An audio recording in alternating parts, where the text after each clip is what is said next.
most people seem to believe that the colonial powers one day sat around a map at the Berlin Conference, drawing borders around bits they wanted, and that was it. But the scramble had already begun by the time of the conference of 1884, plus the conference stated that any claimant must show effective occupation of a region before it was granted to them. This meant in some instances there were literal races between explorers, far more intense than just drawing lines on a map. During the scramble, great powers like Britain and France nearly went to war. It brought about a revolution in Portugal, and, I'd argue, with the exception of maybe the Zulus and Ethiopians, the Africans and their battles against colonialism are often just completely ignored.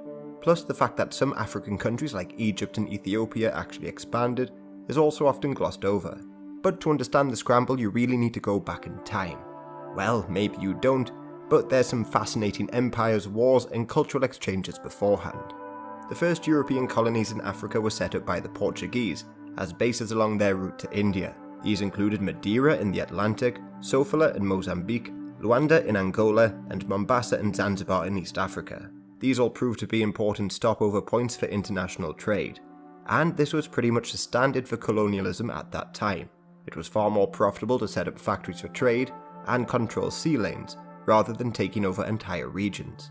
As such, the Portuguese would also set up colonies in the Spice Islands, Hormuz in Persia, and, important to this story, in Oman. The Spanish and Portuguese had agreed to divide the world in two, so they had little competition from Europeans in Africa.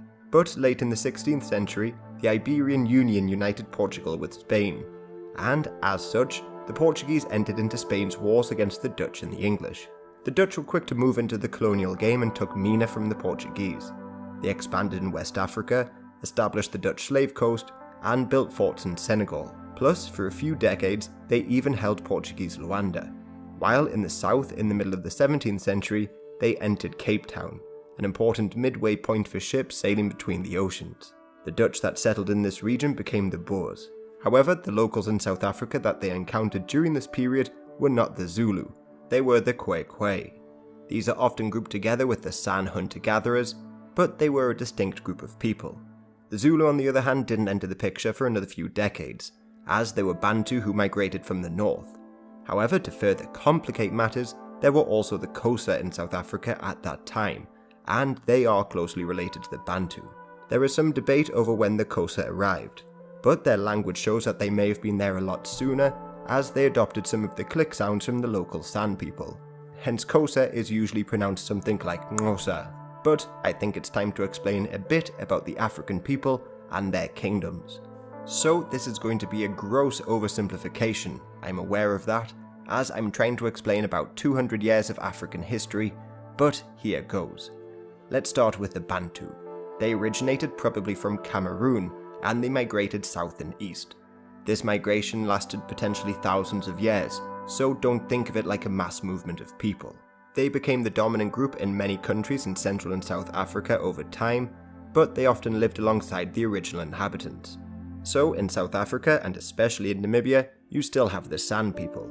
Plus, alongside the Bantu in Congo, you have the Pygmies. Plus, it was the Bantu who established the Kingdom of Congo in Central Africa. And this kingdom in the early 1600s sent an ambassador to meet with the Pope in Rome. He was Emanuele Nevunda, but after travelling via Brazil and Spain, he died just 2 days after arriving in Rome. This kingdom also built cities larger than some in Europe, and many of their rulers became Christian very early on and adopted European fashions. Congolese men also joined Christian religious orders, they had their own coats of arms, and the kingdom survived in one form or another until the 19th century. So you had an almost European Christian kingdom in Central Africa, which had connections with the papacy and a large urban population. But their country was often torn apart by civil war, and strangely during one of these wars in the late 1600s, a prophet emerged. This prophet was Kimpa Vita, and she had visions claiming that Jesus was in fact born in the Congo. So it was sort of like an African version of Mormonism. Otherwise in Central Africa you had many kingdoms, like the kingdoms of Burundi and Rwanda, which were established there in the late 1600s. From very early on, these kingdoms were based on Tutsi dominance over the Hutus, and this power dynamic would still be very important in the 20th century, leading to genocides in the respective countries and the outbreak of the First Congo War. In southern Africa, it was also the Bantu, specifically the Shona people, who built Great Zimbabwe in medieval times. But by the 1600s, Great Zimbabwe had fallen, and power in the region was transferred to Mutapa in Mozambique. This kingdom of Mutapa, however, was eventually weakened due to infighting and Portuguese interference. So by the late 17th century, they often accepted the vassalage of the Portuguese, or even their other new neighbour, the Rosvi Empire. The Rosvi grew rich on gold and were a formidable power, so they were able to fight back numerous Portuguese attempts to take over their gold mines. Going further north along the coast, and the Muslims once ruled over the important trading centres of Zanzibar and Mombasa, but their Kilwa Sultanate was already on the decline when the Portuguese arrived, and it ultimately collapsed. This allowed the Portuguese to take over these trading centres, but soon a new power emerged in the region, and anyone who has played Victoria 2 will know this power, Oman. Their capital of Muscat had been held by the Portuguese, but they were driven out of there in the 1600s, and the new Yoruba dynasty capitalised on their victory and chased the Portuguese west and took over the east coast of Africa. Zanzibar in particular would become an important trading centre for the lucrative Arab slave trade, something that played a very important role during the scramble for Africa centuries later. Plus, it was from Zanzibar that many Arab slavers would form trading centres deep into the interior of Africa. Further north still, you had more Muslim sultanates in Somalia, like Ajuran, who fought back a couple Portuguese invasions, while nearby, the Adal Sultanate in the 1500s tried to conquer their Christian neighbours the Ethiopians, but the Portuguese came to the aid of the Ethiopians and prevented the takeover from happening. The Ottomans, on the other hand, would come to the aid of the Muslims, starting the Ottoman-Portuguese War, which spread from East Africa all the way over to India. Now, in previous centuries, the Somalians were pretty intrepid explorers, as people like Said of Mogadishu made his way over to China in the 1300s. By now, though, they began to fall behind Europeans in terms of maritime technology and trade, but the port of Berbera continued to be incredibly important well into the 19th century. It was said during this time that thousands of camels would arrive at the port, bringing ivory, cattle, hides and the likes, ready to be shipped across Arabia and beyond. But their failures against Ethiopia meant that Ethiopia would remain an independent Christian kingdom trapped behind Muslim lands. So many Christians believed that this was the homeland of Prester John, a fictional Christian king of great wealth who would aid the Europeans in their conquest of the Islamic empires. Plus, this idea of Prester John encouraged many Europeans to explore the region. Furthermore, as a Christian kingdom, Ethiopia, like the Congo, had connections with Europe and the papacy. For instance, they sent ambassadors to the Council of Florence in the 1430s, and they even tried to form an alliance with the King of Aragon against the Muslims before that. Going even further back, their ruler Lalibela built huge stone churches which bear his name in the 12th century, as a sort of second Jerusalem. This came shortly after the Muslims reconquered the city of Jerusalem, so they were present in the Middle East during the Crusades, and Ethiopians, along with their Christian neighbours to the north, were sometimes present in the courts of the Byzantine Empire. Yet this whole area of East Africa, as you would expect, had a completely different racial makeup. Its position on the Indian Ocean brought in a number of Arab merchants who brought Islam to the area. Then, within Ethiopia, they had a number of different ethnicities, like the Tigrayans and the Amharans. Amharic was the language of the empire for the most part, but this was a Semitic language, closer to those in the Middle East rather than anything in Africa. Plus, in future centuries, many of the Ethiopian rulers and elites, just like many of the Europeans, would consider the Ethiopians to be Caucasian. For instance, a journalist from Haiti named Benito Sylvain met Emperor Menelik II in the 19th century, and he hoped that he would become an honorary president of their society, advancing the cause of black people. But Menelik refused, declaring that he was in fact a Caucasian man. But don't think of Caucasian as just being white like in the USA today, as at that time it included everyone from India to England. Then, in Ethiopia and even the Islamic Sultanates in the 1500s, they were facing a sort of migration crisis, as the Oromo people from southern Ethiopia began to migrate north. These Oromo people and the ruling Amharic never fully unified into a single entity, and conflicts between them continue to this day.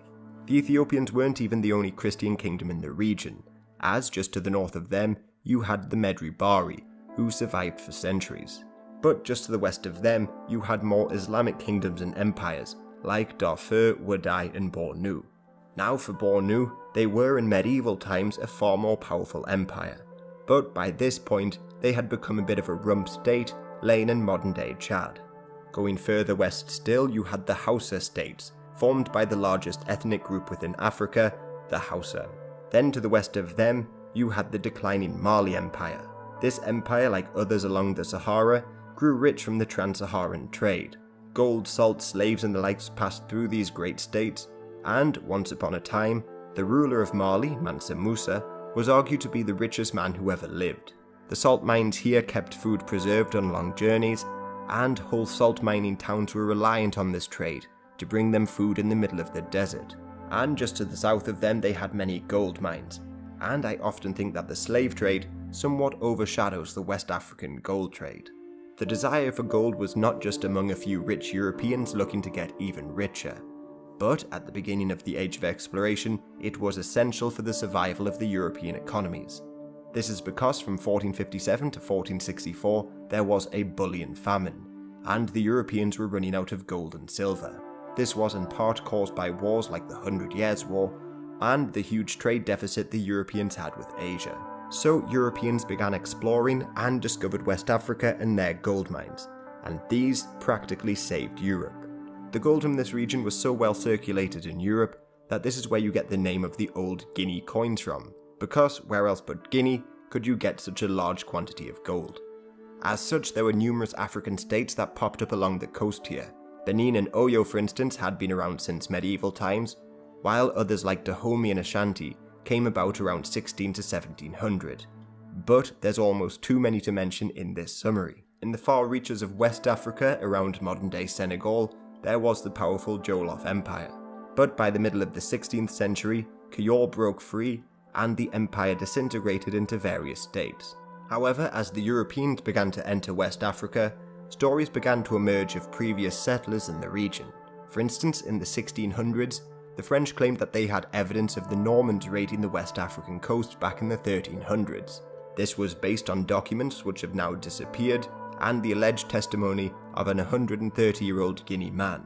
He apparently mentioned a French battery in the region, but without those original documents, it's impossible to know if this was based on any truth. Another story came from the Genoese, who had their own explorers in medieval times and the early modern period. The most well-known was of course Columbus, but there was also the Vivaldi brothers, who tried to circumnavigate Africa way back in the 13th century. They however disappeared en route, but Antoniotto Usodomari, a later explorer writing over 150 years later, claimed to have found their descendants. Now Usodomari was an early traveller in Africa, hoping to gain funding for future expeditions, so his reports are often filled with exaggerations and lies. For instance, he wrote of the incredibly rich lands of Prester John along the Gambia River, and, weirdly, a group of people speaking the Genoese dialect, so apparently the great-great-grandchildren of the Vivaldi brothers. Now these medieval explorers may not have made it to West Africa, but ancient people did. The Phoenicians, for instance, explored the area, and Hanno the Navigator even tried to enslave gorillas way back in the 5th century BC. But even though successful trade stopped in medieval times, that's not to say that Europe was completely cut off from West Africa. Obviously the gold found its way from West Africa to Europe, but some strange items might have travelled the other way. Like in the 19th century, the British took over Ashanti, and discovered a ewer dating back to the 1300s. It was inscribed with the English royal seal of the time, and had English writing along the side, so it was clearly made in Plantagenet, England. But how it arrived there remains a mystery. Did it come with slave traders later on in the 18th century, or did it embark on a great medieval journey, being traded with people from Spain, Morocco, Mali and the likes, before finding its new home in the Ashanti Kingdom? It's really hard to know. Now, back in West Africa, there was a powerful empire just to the east of Senegal, the Songhai Empire.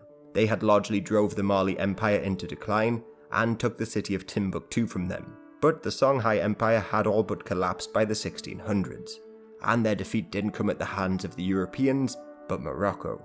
The Moroccans of northern Africa in 1578 had fought back a Portuguese invasion, and their new sultan, Ahmad al-Mansur, launched an invasion south and crushed the Songhai. The Moroccans at this point were so powerful that they were seen as a potential ally for the Tudor dynasty, and even the French, who hoped to fight against their mutual enemy of Spain. Plus, the Moroccans were so convinced that they could defeat the Spanish that Al-Mansur planned on how to divide up the Spanish colonies in the Americas. However, their rule over West Africa didn't last long. The logistics of maintaining such a large empire across the Sahara proved to be too hard, especially after plague swept through the region, killing Al-Mansur and weakening the kingdom. So they retreated back north just a couple decades later. And this brings me to one of the most forgotten colonizers of Africa, the Muslims of the north. After the Ottomans defeated the Mamluks in the early 1500s, they annexed Egypt, and this in turn opened their path to taking coastal Libya, Algeria and Tunisia. And this in turn opened up their path to taking coastal Libya, Algeria and Tunisia.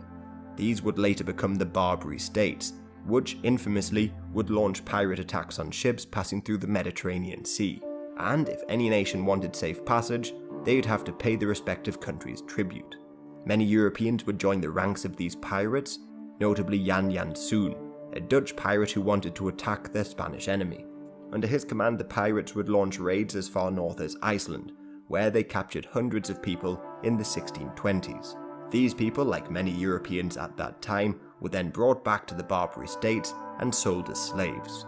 Now, this slave trade at its height from around 1580 to 1680 probably saw close to 1 million Europeans enslaved and brought to North African states.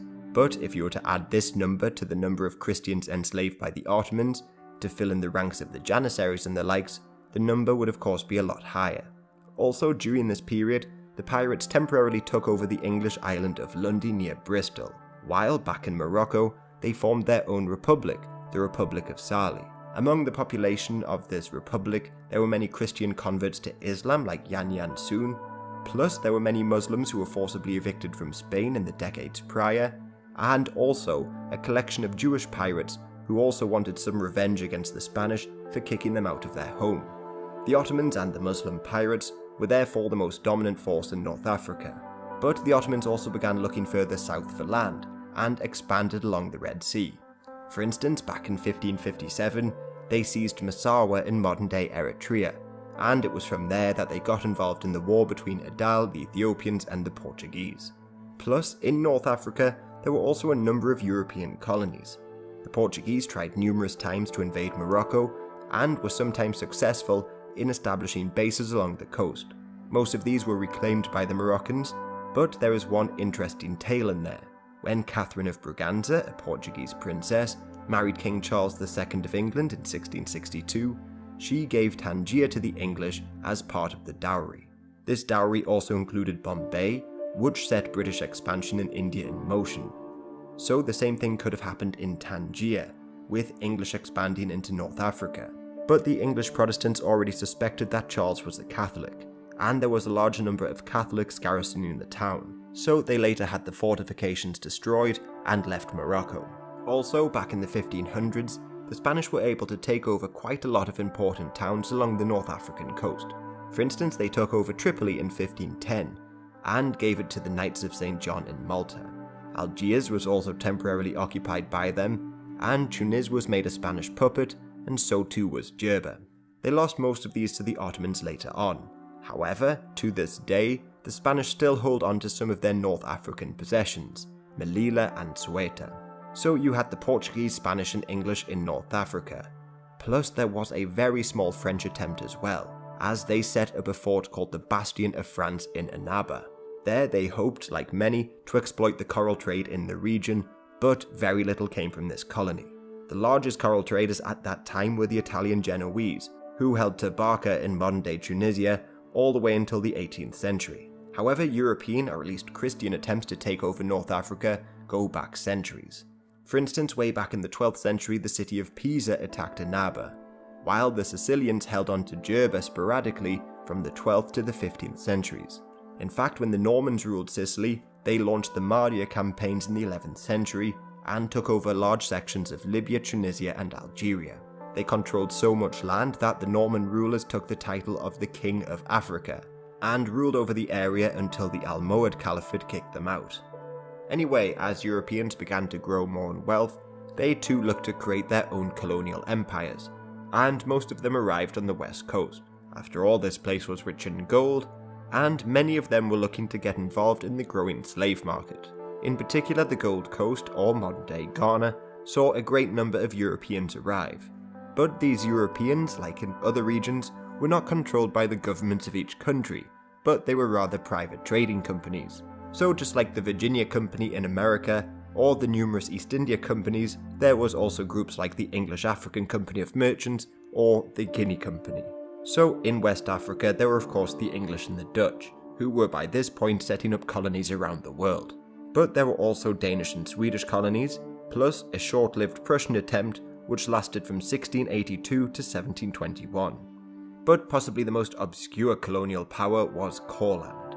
This was a small vassal state of the Polish-Lithuanian Commonwealth located in modern-day Latvia, but the population was a mix of local Baltic people, Polish and many Germans, who had arrived there during the Northern Crusades. They set up a colony on the Gold Coast from 1651 to 1661, however they also had a colony over in Senegal, and had a Caribbean colony on the island of Tobago.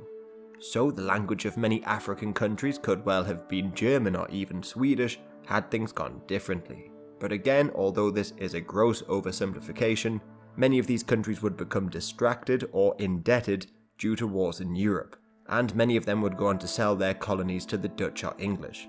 On the other hand, the Danes held on to colonies in West Africa and the Caribbean until the middle of the 19th century, but since the abolition of slavery, many of their settlements were abandoned and eventually sold off.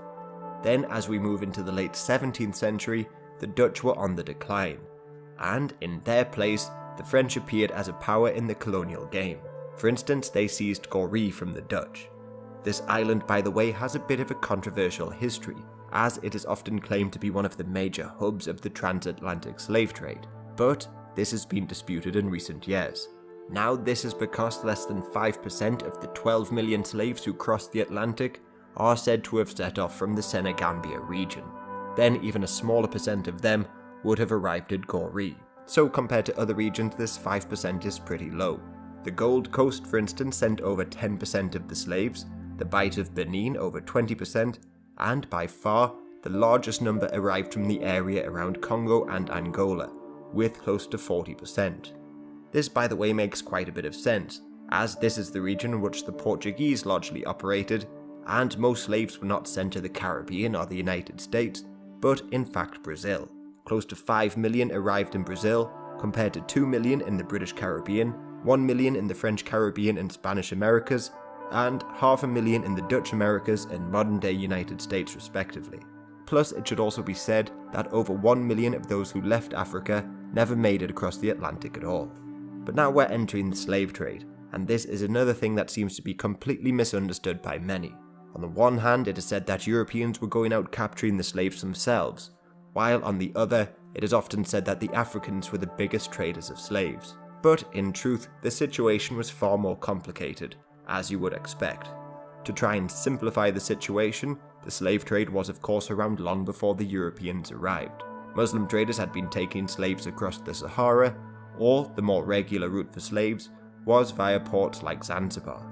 There were in fact so many African slaves in the Muslim world that there were huge slave rebellions. For instance, there was the Zanj rebellion in 9th century Iraq, which allegedly saw hundreds of thousands of men involved. The Islamic slave trade in Africa continued way until the 20th century, and in some cases like in modern-day Libya or Mauritania, well into the 21st century. Plus, this slave trade would be a major justification for the Europeans to begin taking colonies in Africa. But I'll get onto that in later videos. And as a bit of a side note, although not Islamic, the Ethiopian slave trade would be used as a justification by Mussolini to invade the country in the 1930s. But anyway, onto the European slave trade. Now, some African kingdoms did engage in the trade, but not all of them. Other nations were completely torn apart by it, as their neighbours fought more aggressive campaigns against them, solely to capture slaves to sell to the Europeans or to keep to themselves. While, on the reverse, some nations and people flourished due to the slave trade. The Oyo Empire, for instance, launched campaigns to capture slaves, and sometimes even campaigns of conquest. They would also demand tribute from conquered people in the form of slaves, which they, in turn, sold to buy European guns, and the cycle continued. Nearby, Dahomey also had a largely slave-based economy. In the 18th century, the King of Dahomey even sent a diplomatic mission to Brazil, hoping to encourage further trade. And they were also one of the first nations to recognize Brazilian independence on that basis. But because it was forced to give male slaves to Oyo as tribute every year, they decided to create an all-female military unit, named the Dahomey Amazons. These Amazons would often go on slave raids themselves, and during some festivities, hold mock battles showing them capturing male slaves. These female soldiers actually continued to be a powerful force in West Africa until the 19th century, and were present in the war against the French. Further east, some Aro people moved towards the coast, and set up their own confederacy in order to take advantage of the slave trade. While down south in Angola, there were the Imbangala, who would later form the Kasanji Kingdom, but they were initially marauders and mercenaries. They would attack settlements, capture slaves, and, according to some accounts, fill their ranks with captured kids. Plus there are reports of them cannibalizing their victims, and forcing their new recruits to eat human meat. They therefore provided a far better slave trading partner for the Portuguese, rather than the nearby Kingdom of Congo. This is because the Congolese would often try to limit the number of slaves that the Portuguese exported, sometimes try to cut off trade altogether, and they even gave refuge to runaway slaves. So some nations were keen traders while others were not. Plus, like with the Islamic trade in East Africa, the transatlantic slave trade made some people incredibly rich, and allowed some kingdoms to flourish. But it mainly created a state of lawlessness, as warfare was near constant. Agriculture suffered as fields were left destroyed, and many young people of working or fighting age were taken from their homes to be sent to nearby kingdoms, or over to the Middle East or the Americas. There was, however, one other major hub for slaves that I've not mentioned, and that's Madagascar, where over 5% of slaves in the Americas came from. But on Madagascar, the population there was completely different to the rest of Africa. Obviously they were divided by the sea, but the original settlers didn't come from Africa at all. They came from Southeast Asia and were ethnically Austronesian. This means they had more in common with the Maori of New Zealand or the Hawaiians, rather than the Kenyans and the Nigerians. They first came from across the Indian Ocean around 500 AD, but soon afterwards, Muslim traders also began arriving, bringing their religion with them. Then, allegedly, more Austronesians crossed the Indian Ocean a couple centuries later, followed in the 9th century by the Bantus who came from mainland Africa. The English, French and Portuguese all tried to set up colonies on the island, but disease and pretty fierce locals meant they didn't survive longer than a couple of decades. But the French were able to establish bases on nearby islands like Réunion and Mauritius in the middle of the 1600s. As for the locals, they set up the Merina Kingdom. This kingdom would expand to take over most of the island, until the 19th century, when they were conquered by the French. But due to the numerous races that lived on the island, they would organize their society into a caste system of sorts. At the top were the Merina people, the Highlanders. They were known as the Andriana, and as you'd expect, they filled the positions of power, and were seen as more Austronesian in appearance. Below them were other people who spoke the local language of Malagasy, but were absorbed into the kingdom later on. These were called the Hova, and were the free commoners, while below them were the Andivo, slaves which were brought into the country in large numbers to work on the plantations. They were bought from the French and Arabs primarily, who brought them from Mozambique and the East African coast. So similar to the United States, it was quite a racially based form of slavery, and according to a recent UN report, there was still a large amount of discrimination against the slave caste. Meanwhile, there were allegedly stranger colonies set up on Madagascar by pirates. Although piracy is far more famous over in the Caribbean, many pirates in the 17th century began to terrorize the Indian Ocean. Captain Kidd, for instance, turned pirate after being tasked with trying to catch pirates off the coast of Madagascar, which was a great place for looting the treasures being brought back from India. One of the pirates who made a name for himself was Henry Every. He captured a ship belonging to the Mughal Emperor Aurangzeb, and this led to possibly the world's first ever manhunt. Pirates like Adam Baldridge set up bases around Madagascar, like on the island of St. Mary's, plus there was a somewhat mythical colony called Libertatia, where pirates would go to war against oppressors and defend people's rights. However, many historians question whether or not it really existed. As we enter the 18th century, there wasn't really a great deal of change in terms of colonization. For instance, during the 7 Years' War, the British took French posts in Senegal, but they were given back to the French shortly afterwards. Most colonial efforts at this time were still focused on the Americas, which was far easier to settle in, or over in India, home to great riches and cities. But Spain did enter Africa as they agreed to hand the Portuguese land in South America in return for Spanish Guinea, modern-day Equatorial Guinea, but Spanish influence in Africa below the Sahara will largely just keep to this area. In the south, the Dutch settlers began to form their own unique culture, and these Boers, or Afrikaners, began to launch treks into the interior of South Africa. Over in London, the African Association was set up in the last years of the century, aimed at exploring the continent further. They sent Mungo Park to Timbuktu, but by then it was a shadow of its former self. Ever since the Moroccan invasions, the city had been left weakened, and it had been invaded by Tuareg tribes a couple of times. Plus, the increase in transatlantic slave trade meant that it had lost its strategic importance as a trading centre, as money began to move further towards the coast. This was a pretty recurring theme across the continent, as the 18th century saw the demise of many once powerful nations. The Kingdom of Congo, for instance, was stuck in a near-endless fight for the throne, while over in Ethiopia, there was the Age of Princes, when the country was divided between various lords and the emperor had no real power. This in turn led to various ethnic clashes and, ultimately, the weakening of the empire. To the north of them, the old Christian Nubian states of Makuria had been defeated, but the new Muslim states of Darfur, Wadai and Funj fought a number of wars against each other during the 18th century. Plus, they also faced droughts which lasted for years, the power of the monarchs began to erode, and Ethiopian raids plundered a great deal of wealth. So by the beginning of the 19th century, the palace of Sennar in the Funj Sultanate was essentially in ruin. Yet there was one peculiar state stuck among the Christians and Muslims in this area, the Shilluk Kingdom. Here their religion was based around their kings, and their capital was Fashoda, a place that would gain a great deal of fame during the scramble for Africa. In the southeast, the Kingdom of Mutapa faced numerous civil wars, and competing factions constantly called on the Portuguese for aid.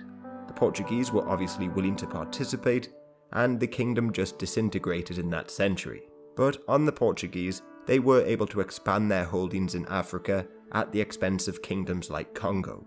However, Portugal itself was weakening, so they had very little direct rule over much of the land they took over. Otherwise, the Portuguese also aided in the rise of the Zulu kingdom in nearby South Africa. This is because they brought maize over from the Americas, and it had spread inland by the middle of the 18th century.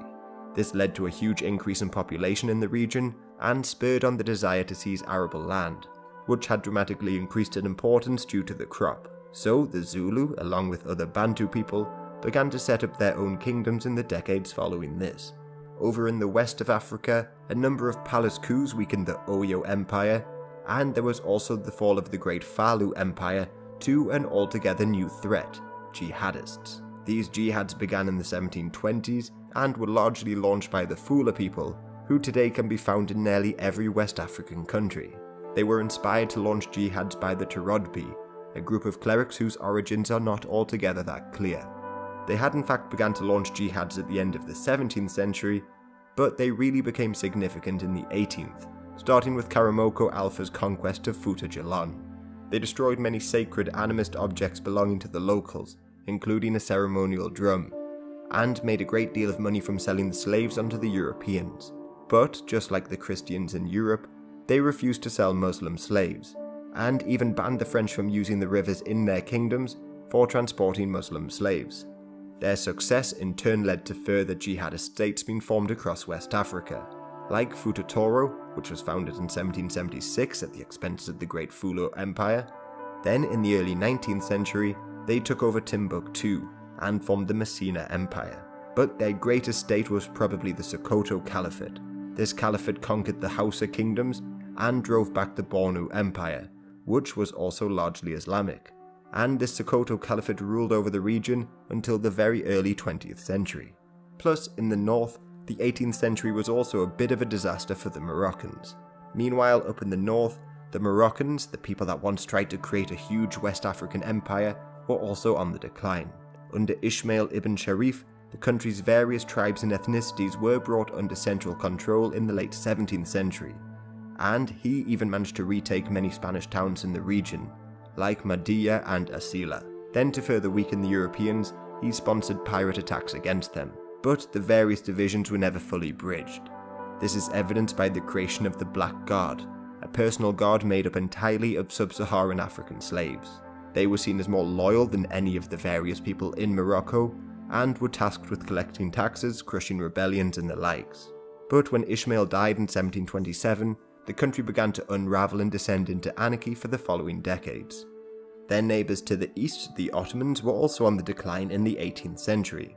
Although their decline in Europe is more well known, they had been losing control of North Africa ever since the beginning of the 1700s.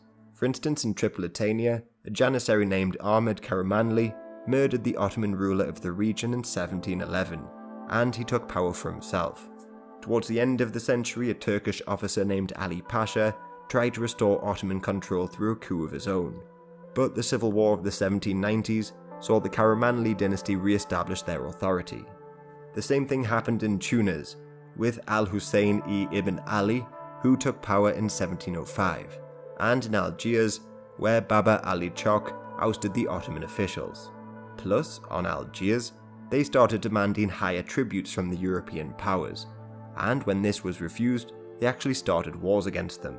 So long before the Barbary Wars of the 19th century, Baba declared war on the Dutch in 1715, and then in 1769, the Danes declared war on Algiers.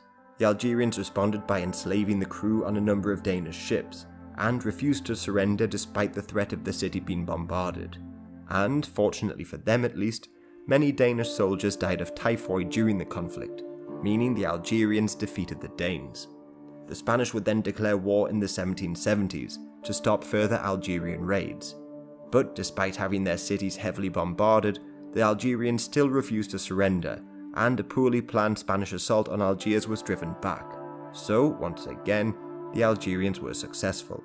But their luck would eventually run out in a couple of decades, when the Americans under Thomas Jefferson, and also the British, would defeat them.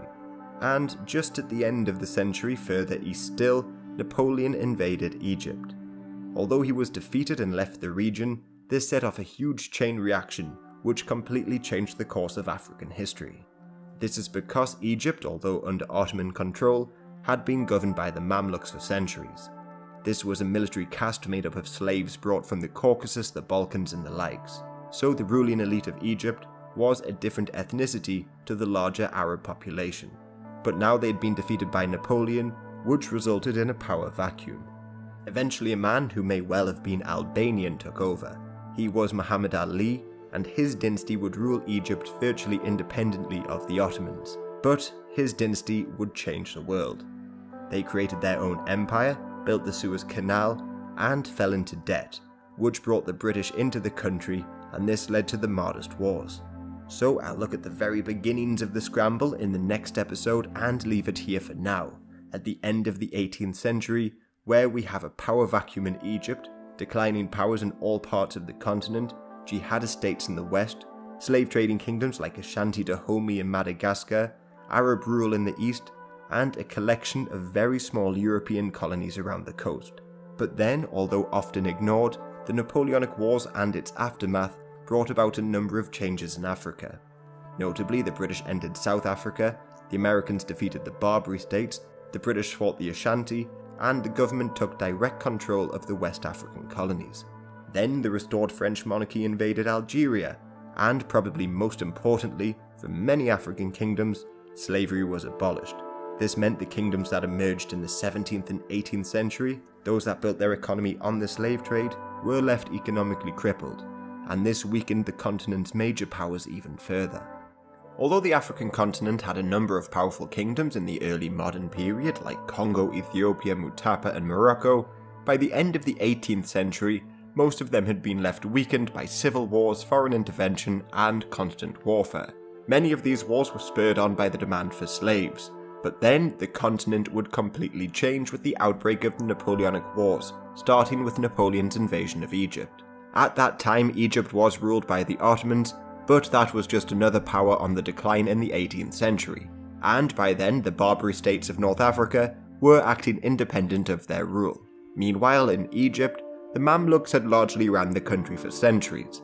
This was a military caste made up of slaves brought from the Caucasus, Balkans and the likes. So the ruling elite of Egypt was a different ethnicity to the larger Arab population. This meant when Napoleon invaded Egypt, he largely fought the Mamluks and their armies, and despite some early victories, Royal Navy blockades and disease forced Napoleon to flee. But the defeats of the Mamluks had created a power vacuum in the country, as power was then fought over between the Mamluks, Turkish governor sent by the Ottomans, and Muhammad Ali, a leader of Albanian troops that the Ottomans sent to fight the French. During the following years of chaos, Muhammad Ali was successful in defeating the Mamluks, cementing his control, and even expanding Egypt's borders. His first war was against a new sect of Islam in Saudi Arabia, named the Wahhabis. After this war, he invited the remaining Mamluks to celebrate, but as they entered the city, they were massacred. Those who survived by remaining in the countryside fled south to Sudan, but Muhammad Ali pursued them in 1820. This began Egypt's conquest of Sudan. However, Muhammad Ali had another reason for the conquest. As he wrote, "You are aware that the end of all our effort and this expense is to procure Negroes." And in this he was successful. The kingdom of Funj and the surrounding area were conquered by only 10,000 men or so, demonstrating to the world how a small, well-trained force using modern weapons can defeat a whole kingdom. After this, the Egyptians would launch further campaigns of conquest, taking Kassala, Fashoda, Suakin, Equatoria and Darfur by 1874. But one country they didn't conquer was Ethiopia. Meanwhile, Muhammad Ali's dynasty would fight wars against the Ottomans, and for a short while, they even took Syria. So they could be seen as the first true colonizers of Africa, who didn't just seek trading posts, but large stretches of land. Plus, even though his dynasty would remain officially under Ottoman control, they virtually acted independent, and Egypt under their rule would try to rapidly modernize. For instance, the Suez Canal would be built, which would bring European traders and colonizers into East Africa. However, the Egyptian wars and modernization plunged them into debt, and this led to the British entering the country, the Mahdist Wars, and a great deal more. But going back to the turn of the 19th century, there were a few changes that occurred during the Napoleonic Wars. For instance, the British took Mauritius from the French, but more importantly, there was the formation of the Zulu Kingdom, formed by Shaka Zulu, and Bantu people who migrated south. Simultaneously, the British took the Dutch colony in South Africa, pushing the Dutch Boers on their Great Trek in 1836 to establish their own states. This meant that there was a three-way power struggle between the Boers, the British and the Zulu. However, these three powers obviously didn't just pop into being peacefully. They conquered and ruled over a number of different races. The British, for instance, went to war almost immediately against the Xhosa people. The first confrontation between them took place in the 1810s, when the Xhosa occupied the Zerveld region, which had acted as a buffer, but they were promptly driven out of it. There was another war that decade beginning in 1818, which was largely led by a Xhosa prophet named Mekana Umxele.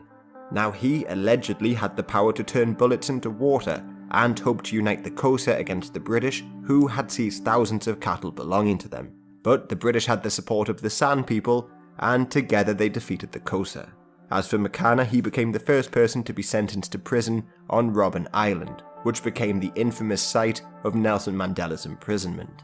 In the intervening years, thousands of British settlers arrived in South Africa, while the Xhosa angered the Boers with their cattle raids. So Piet Retief sent his Boer commandos on punitive expeditions against them, while the Sixth Xhosa War erupted in 1834. It was another speedy victory for the British, who took more land and even imprisoned King Hintsa.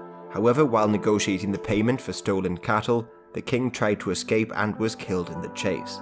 However, despite this victory, Britain's inability to protect Boer settlers convinced them to take matters into their own hands and thus embark on the Great Trek north.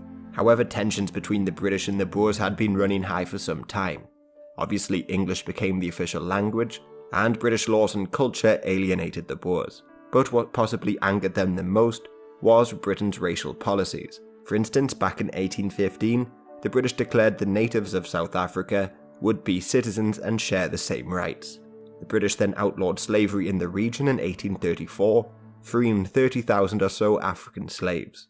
At that time, it is believed over 90% of Boers in some regions like Stellenbosch owned slaves, so this, along with British weakness during the Xhosa cattle raids, prompted the Boers to set off north and establish their own republics. These treks lasted a couple of years, and only around 6,000 people, or 1/5 of the Dutch population, made the journey, and they faced attacks from all sides. The Matabele, for instance, attacked them early on, but in 1836 at the Battle of Wegkop, just 35 Boers held off an attack from over 5,000 Matabele warriors. The following punitive attacks pushed the Matabele out of the region and into Zimbabwe, where most of them live today. But their arrival came at the cost of the Shona people, and tensions between these communities continue to this day. But probably the worst attacks came from the Zulu. For instance, in 1838, Piet Retief met with Dingane, the Zulu king, to discuss a land treaty and watch a ceremonial performance. However, it was a trap, and 100 people, including Retief, were massacred. This was followed up with a number of other massacres like the Winene massacre, in which over 500 Boers were killed. So the Boers could well have been destroyed and chased out of their new land. But the betrayal and massacres encouraged them to meet the Zulu at the Battle of Blood River in late 1838.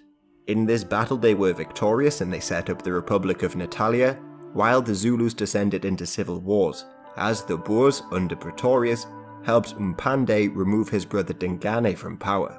But the Boers were not allowed to remain in Natalia for long, as the British moved troops in there in 1842 and forced them out. So other Boer republics were established like at Klip River. Before, in the 1850s, the Orange Free State and Transvaal were established.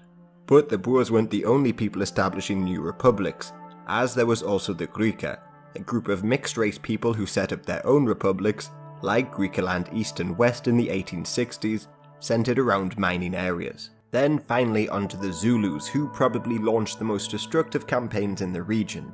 From around 1815 to 1840, the Zulus launched their wars of expansion, and this period has been called Umfekane by the original inhabitants. This word has many meanings, but think of it as meaning a scattering of people, as people were forced off their land, and it is estimated that over 1 million people were killed.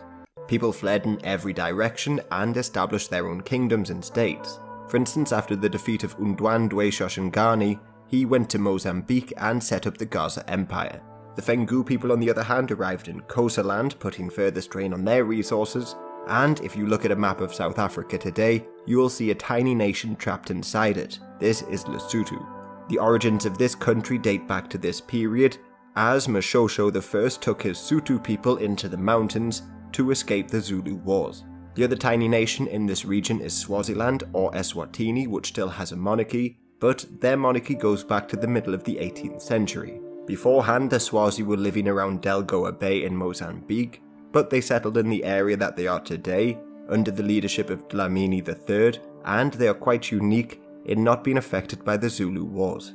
To the east of them, the Portuguese still continue to rule Mozambique, but their power was largely on the wane by now, and a lot of trade along the east coast was now being conducted by the Omani people who ruled in Zanzibar. Yet, like the Griqua in South Africa, there was a collection of mixed-race people on their borders, who became incredibly influential in the region, often serving as intermediaries between the two groups of people. They, however, acted more like feudal lords, running large estates or prazos, which they were given in exchange for an annual fee. Their huge estates were protected by slave soldiers known as Chikundu, and some families owned a few thousand of them.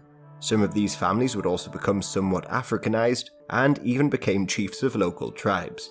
In later decades, the Portuguese would try to bring them back under their control, especially after David Livingstone began exploring the region.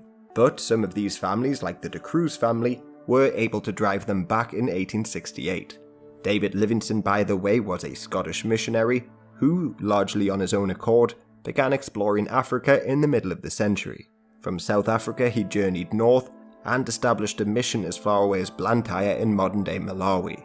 From the 1840s to the 1860s, he travelled around Africa and made some pretty strange alliances in the process. For instance, the Makololo travelled with him from Zambia to Malawi, and they would later fight alongside the British. During it all, he reported all of his findings back to the Europeans, including the resources of the continent and the Arab massacres of Africans, plus the ongoing slave trade. But very few cared initially. He eventually disappeared in 1869, and Henry Morton Stanley was sent out to find him. They met on the shores of Lake Tanganyika in 1871 with the famous words, "Dr. Livingstone, I presume." On Stanley, he was also struggling to find funding for exploration, and he often depended on newspapers rather than his own government. Eventually he relented and went to Leopold II of Belgium, the only European leader eager to colonize the area, but he would later be horrified to find out Leopold's intentions. Now these might be two of the most famous explorers, but they were far from the first. The Scottish in particular had a number of explorers around Africa, like MacGregor Laird, who travelled along the Niger in the 1830s, and Alexander Gordon Laing, who travelled to Timbuktu back in the 1820s. The Irish-born Frenchman, Antoine Thomas de Abadie, explored Ethiopia in the 1830s, and Richard Francis Burton, a peculiar explorer, tried to find the source of the Nile. But Burton also went to Mecca dressed as a Muslim, gained the nickname Ruffian Dick for getting into fights, and collected measurements of people's penises wherever he went. Yet he was probably inspired by a much earlier explorer, Johann Ludwig Burckhardt, a Swiss explorer who went on the Hajj, rediscovered incredibly famous sites like Petra and Abu Simbel in the 1820s, but ultimately was prevented from travelling beyond Egypt by the local authorities. There was also some German explorers like Heinrich Barth, who explored the Sahara and West Africa, and the Latvian-born German, George August Schweinfurt, who explored Sudan. But once again, these were largely privately funded expeditions, led by botanists or missionaries, and they really didn't come from the colonial ambitions of any European government, at least before the 1870s. So British explorers were journeying out of South Africa, while they continued to fight against the Xhosa. These wars went until the 1870s, and one of the strangest episodes of these wars was the cattle-killing movement of the 1850s. This began when a 16-year-old prophetess claimed that she had spoken with the Xhosa ancestors, and they promised to aid them drive the Europeans into the sea. But they were only willing to help the living Xhosa if they destroyed all of their current means of substance. So they burnt down their own crops and killed thousands of cattle. Even the leaders began to demand people do it. But when the day of reckoning was supposed to come in 1858, obviously they were disappointed, and thousands died of starvation. Meanwhile, before the scramble, the British were fighting elsewhere in Africa. Going back to the beginning of the century in the West, the British were getting involved in wars along the Gold Coast, because, just like in the Americas, Europeans would often align with different tribes or nations. There, the British often aided the Fanti Confederacy, while the Dutch, historically, helped the far more powerful Ashanti Kingdom. The Fanti, by the way, also flew Asafo flags in battle, something very similar to a regimental flag, many of which featured a Union Jack. So the British, albeit in a very minor way, got involved in the Ashanti-Fanti War of 1806. Then the Ashanti fought the Fanti again in 1811, and won again. But the Kingdom of Ashanti's most ambitious war of conquest came in 1814, when they conquered large sections of the Gold Coast with an army of 20,000 men, and threatened to remove the Europeans from the area. So in 1817, the British African Company of Merchants signed a treaty of friendship with them, recognising their recent conquests. However, the British African Company of Merchants was soon dissolved in 1821, and the British government took control of the West African colonies. Shortly afterwards, in 1823, the Ashanti killed soldiers in the British Royal African Regiment, leading to the First Anglo-Ashanti War. During this war, the British were actually defeated in early battles, and their commander, Charles McCarthy, was killed and his skull was turned into a cup, and his heart was allegedly eaten. But during that fatal battle, only 4 crates of supplies were brought to the front line, 3 of which only contained macaroni. Therefore, the 500 people in the British Army were doomed against the 10,000 Ashanti. So to counterattack, the British brought Congreve rockets into the region and drove the Ashanti back, securing a great deal of the Gold Coast, either directly under their control or under the control of their allies like the Fanti. Plus, it should also be said that the African Company of Merchants was also dissolved because they were still allegedly trading in slaves, something that was banned in 1807.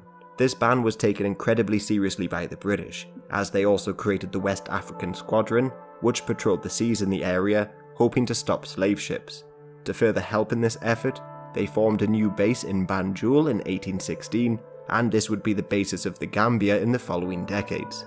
However, only 20 ships patrolled the entire West African coast, so maybe only 10% of ships were stopped crossing the Atlantic, and it's believed that thousands of slaves were just thrown overboard as the slavers didn't want to pay the fines to the British. Still, it is believed over 150,000 slaves were liberated in these decades, and were brought back to Africa, while in Africa, this ban on slavery had major consequences. The powers that had emerged over the last couple hundred years had based their economies on the export of slaves, along with other items like palm oil and the likes. So the ban weakened their states, and it was met with outrage by many African leaders, like the King of Bonny in Nigeria, who wrote to the British saying, "We think this trade must go on. They say that your country, however great, can never stop a trade ordained by God himself." Plus, the ban did little to stop the trade of slaves within Africa. The Igbo people, for instance, continued trading, while the Dahomey used slaves as a display of wealth and prestige. As King Gezo of Dahomey wrote in the 1840s, "The slave trade is the ruling principle of my people. It is the source and the glory of their wealth. The mother lulls the child to sleep with notes of triumph over an enemy reduced to slavery." These kingdoms continue to find some markets to export to, primarily Brazil, which only abolished slavery in 1888. Plus, there was also still the option of selling to Islamic slave traders, while within Africa, Mauritania only abolished slavery in 1981, and they still had slaveholders in the 21st century. Otherwise, the abolition of slavery made colonies in Africa far less profitable. As mentioned before, this led to nations like Denmark selling their colonies in the 19th century. Then things became more complicated, as many of the slaves who were freed migrated to Nigeria beginning in the 1830s, where they were called the Saro people. Some of these people, as they migrated, were just enslaved again though, or they were used as some sort of political tool. For instance, the ruler of Lagos, a major slave trading port, was Oba Akitoye. He was willing to ban slavery across his state in order to secure British support, but this was of course unpopular among the slave owners and traders, so they rebelled and placed his brother Kosoko on the throne. In exile, he appealed to the British for help, and they obliged in 1851, on the assurance that he would ban the slave trade. A fleet was dispatched to Lagos, they bombarded the city, and installed Akitoye on the throne. But he died shortly afterwards, and there was another power struggle between his son, Dosunmu, and Kosoko. Then there was another problem for Britain. The French had been forming trade agreements with nearby rulers like Soji, the king of Porto Novo, who was obviously worried about British military action. The rulers of Lagos also flirted with the idea of accepting French protection, and this convinced Lord Palmerston to act before the French did. So in 1861, British ships arrived once again, and Lagos became a British protectorate, thus establishing a foothold in what would become Nigeria. This also put the British remarkably close to one of the oldest kingdoms in Africa, the Kingdom of Benin, which is most famous for their remarkably large capital city and the huge walls defending it. In fact, back in the 1600s, many European explorers said that the city was equal in size to some of their own cities back home. But large walls, or at least large gates, were not unique to Benin, as in the north the Hausa states like Kanu, Zazau and Katsina all had huge gates defending their palaces and cities. But back on the coast, the French and local African rulers were obviously angry by British expansion.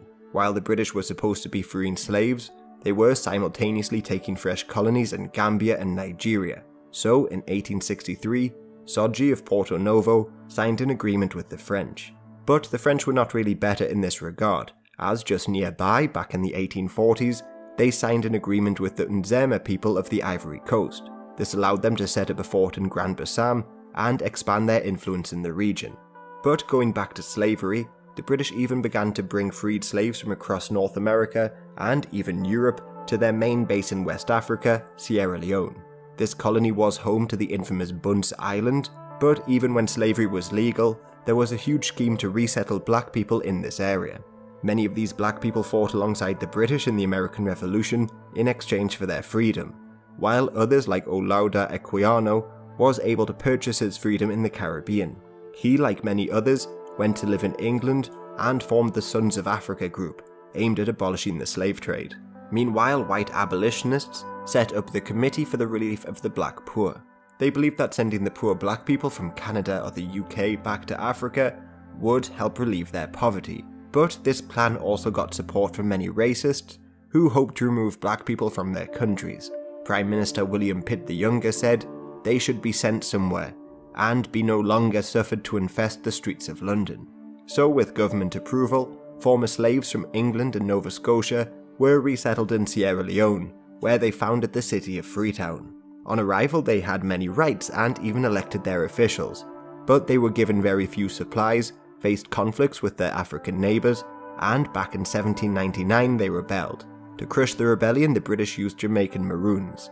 Now these Maroons had escaped from slavery and lived in the countryside of Jamaica, but in the 1790s they also rebelled against the British. Many of them were deported to Canada, but on the outset of the rebellion in Sierra Leone, 500 of them were transported to Africa to crush the rebels. In return, they were given land and became part of the new social elite. So within this new society, there were Maroons, the Nova Scotians as they were called, liberated Africans the West African Squadron had taken from slave ships, and the local people. These groups would rarely get along. For instance, a Maroon leader named Major Jarrett was killed by his liberated African employee.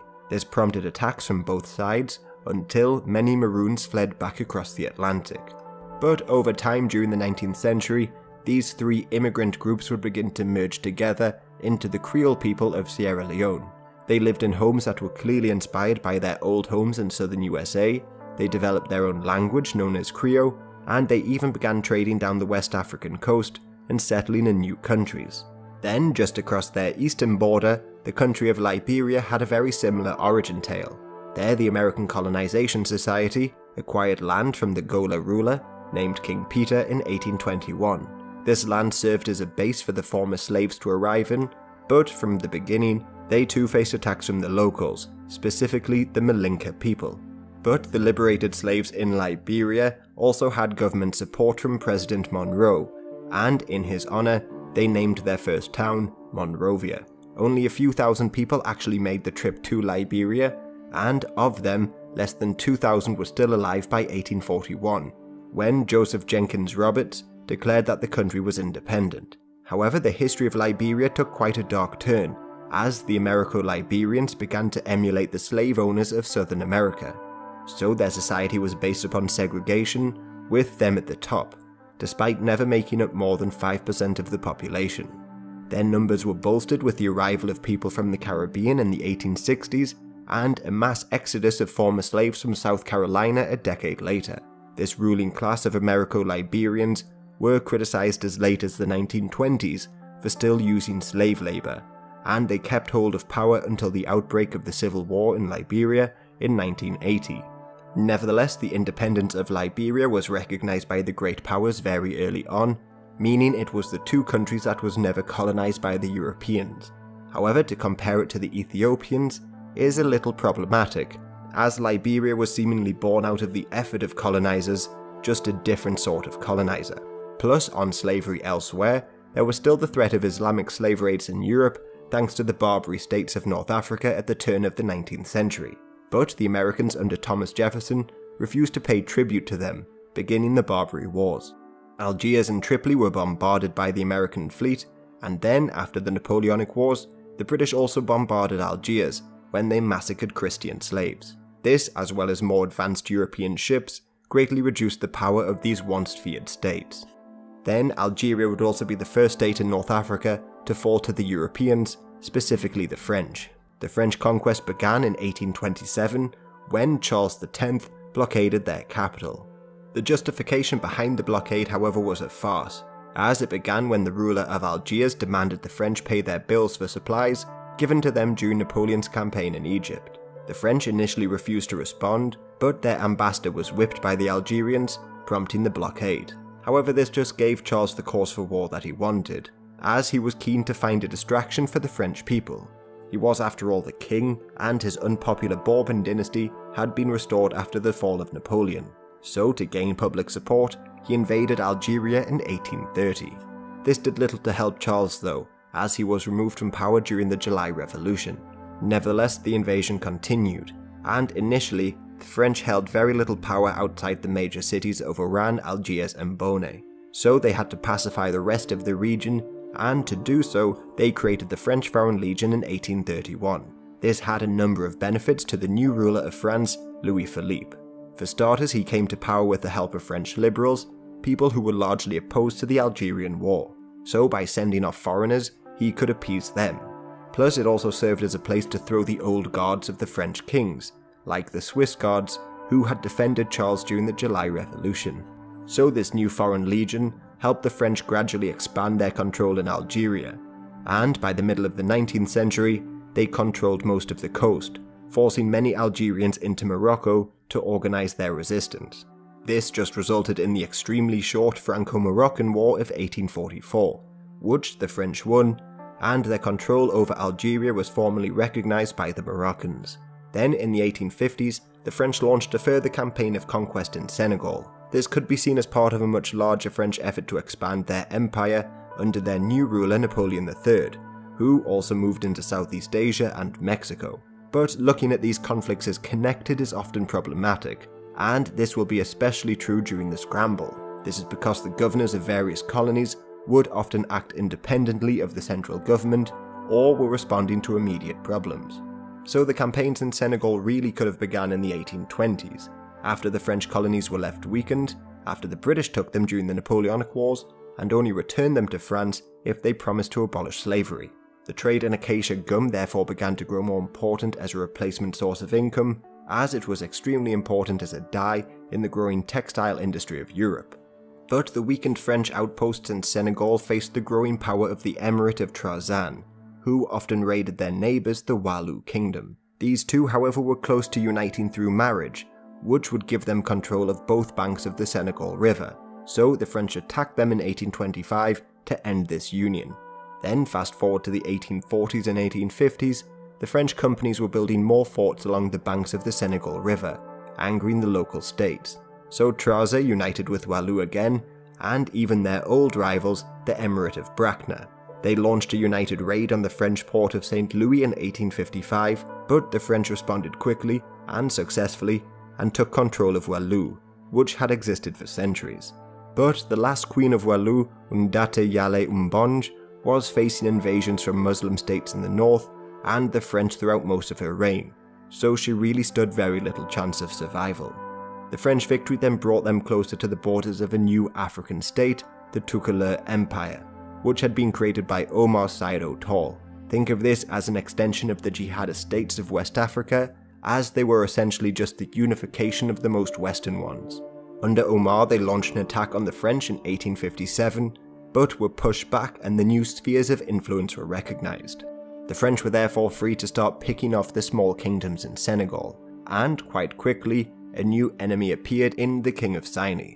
He attacked the French just 2 years later, but was defeated at the Battle of Logandemi, and he lost some of his provinces. But the wars obviously didn't end there, as the Sinai spent the next decade or so destroying French infrastructure until their king was assassinated by the French in 1871. A very similar fate was in store for the other Senegalese kingdoms, like Kayor, Saloum and Baol. Despite fierce resistance and the occasional jihad, they were all absorbed into French Senegal. However, these wars and raids destroyed much of the farmland and infrastructure of Senegal, leaving the area crippled. But it would become the centre of French West Africa, and the French would later hope to connect it to their new colony on the east coast of Africa in Djibouti. This colony was created back in 1862, when the French bought land around Obok from the Sultan of Afar named Rajita Dini Ahmet. And this brings me right the way back to Egypt, because two events in the 1860s set the stage for the scramble for Africa. As stated before, the Egyptians launched campaigns of conquest in the Sudan, and their wars against the Ottomans in the 1830s split the support of European powers, as France supported Egypt, while Britain and Austria sent ships to help the Ottomans. But largely, the country was free from European ambitions until the outbreak of the American Civil War.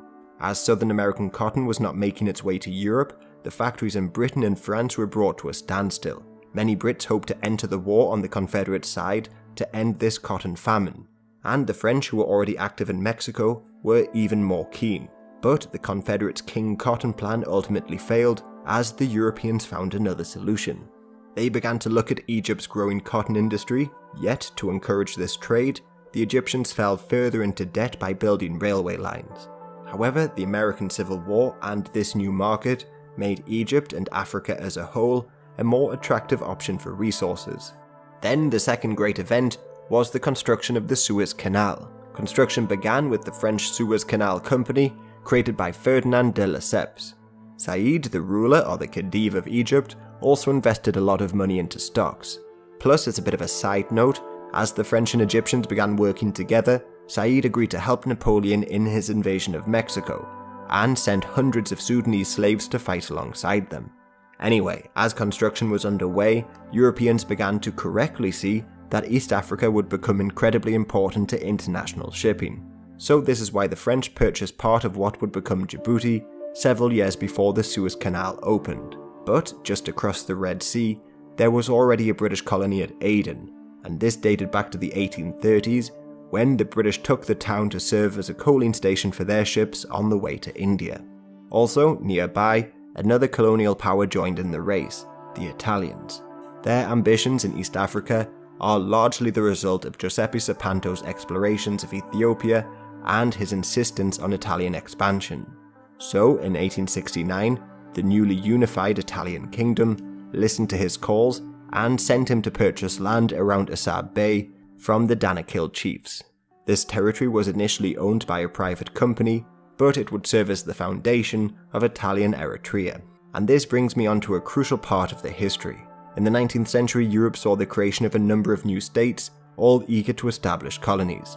Going back to the July Revolution in France, this inspired another revolution, the Belgian Revolution, against the Dutch rulers. This small country and its new kings, the German Leopold I and his son Leopold II, would try to desperately seek out new colonies. This included the Philippines, Cuba, various Caribbean islands, and even at one point, Texas. But they were only really successful in the Congo. The Italians then came into the picture in the 1860s, and then in 1871, the Prussians defeated the French and created the German Empire. This encouraged both sides to develop colonial empires. For starters, the humiliated French sought to find land and resources outside of Europe, while the Germans wanted their place in the sun. So the arrival of new European powers completely changed the status quo in Africa, prompting the old powers to claim territories that they had previously been uninterested in. But just before I end this episode, I need to highlight developments in one country, and that's Ethiopia. They had been left weakened in the 18th century as various leaders ruled independently of the emperor during their age of princes. However, in the 19th century, a bandit named Sahi Dingil began to gather a large following. He grew so powerful that the empress married off her granddaughter to him. But this did little to help them, as in 1852, he rose up against his in-laws, took the throne, and became Theodoros II. As emperor, he was wary of the growing Egyptian power to the north, so he too tried to rapidly modernize his country. But to do so, he forced European missionaries to produce cannons for him, which were obviously terrible, and he wrote numerous letters to Queen Victoria asking for weapons. But these letters were ignored. This would have seemed strange to him, as he, like the Ethiopians in centuries past, believed an Ethiopian-European alliance could have destroyed the Muslims. However, now the British were invested in Egypt and had very little to gain through an Ethiopian alliance.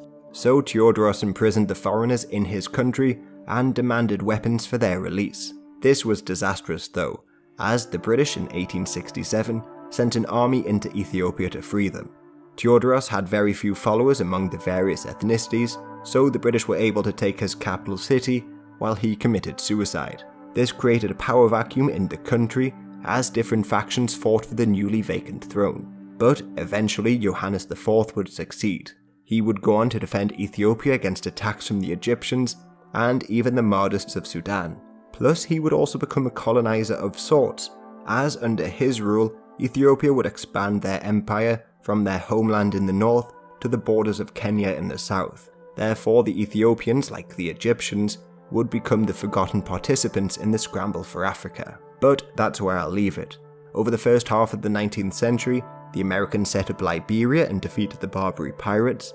Britain expanded their control in South Africa and West Africa, the French took Senegal, Djibouti and Algeria, the Italians entered Eritrea, the Portuguese maintained their hold along the coast, the Egyptians became essentially independent, took Sudan and built the Suez Canal, Boer republics were established in the south, and jihadi states in the west expanded, all of which predate the traditional starting point of the scramble for Africa. By the 1850s, the French had moved into Algeria, took posts in the Ivory Coast, and expanded their holdings in Senegal. Meanwhile, the British expanded their holdings in the west and the south, at the expense of the Xhosa, the Ashanti and the likes. But the greatest colonizers of the early 19th century were the Egyptians, who conquered all of Sudan. And in the 1870s, they even tried to invade Ethiopia, but this was a disaster. Even though some ex-Confederate soldiers were employed to help in the expedition, they were quickly driven back by Ethiopia's new emperor, Johannes IV, in 1876. This campaign, along with previous campaigns, the construction of the Suez Canal, and various other projects, plunged the Egyptians into further debt. Plus, with these defeats, their hold over Massawa fell, and they eventually allowed the Italians to take over. But there was another major event in the world that is often overlooked, that encouraged the British and many Europeans to force the Egyptians to repay their debts and to begin colonizing new lands. This was the Panic of 1873. This, put very simply, was the result of overinvestment in railway lines and some industries. Too many were being constructed and brought in limited returns, so banks began to close down, causing a depression in the United States and Europe, and this depression would last until the 1890s. This, of course, is a very simplistic view of the depression, as other people have put the causes down to different things, like the French war debts caused after their war with Prussia, or even the construction of the Suez Canal. Many argue that this panic led to a rise in protectionist policies, so compare it to the Depression in the 1930s, which saw some countries like Germany and Japan angered at the international markets and financial systems causing depressions, so looked to produce a much more self-sufficient economy through the conquest of land. The same thing could be said here, as the Europeans were producing too many goods which couldn't be sold in a stagnated Western economy. So, like explorer Henry Morton Stanley said when in the Congo, there are 40 million nude people, and the cotton spinners of Manchester are waiting to clothe them.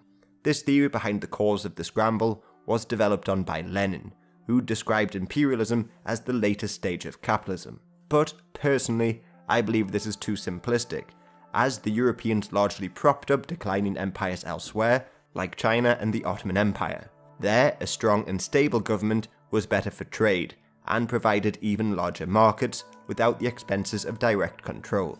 But going back to Egypt, the British were now determined to have their debts repaid after the panic, and along with the French, they sent a commission to oversee the country's finances. But the Egyptians were still officially under Ottoman rule, and had to provide funds to help them in their war against the Russians that decade. Plus, as the British offered diplomatic support for the Ottomans during this war, they were given Cyprus, putting them within striking distance of Egypt. The British interference in Egypt would eventually lead to the Urabi Revolt, but we'll put a pin in Egypt for now, as the 1870s saw further developments elsewhere. In the south, there was a short civil war in the Boer republics of South Africa, which helped Paul Kruger rise to power. But some people sought British protection from the Boers, like Basutoland, which came under British control in 1869, and this would eventually become the nation of Lesotho.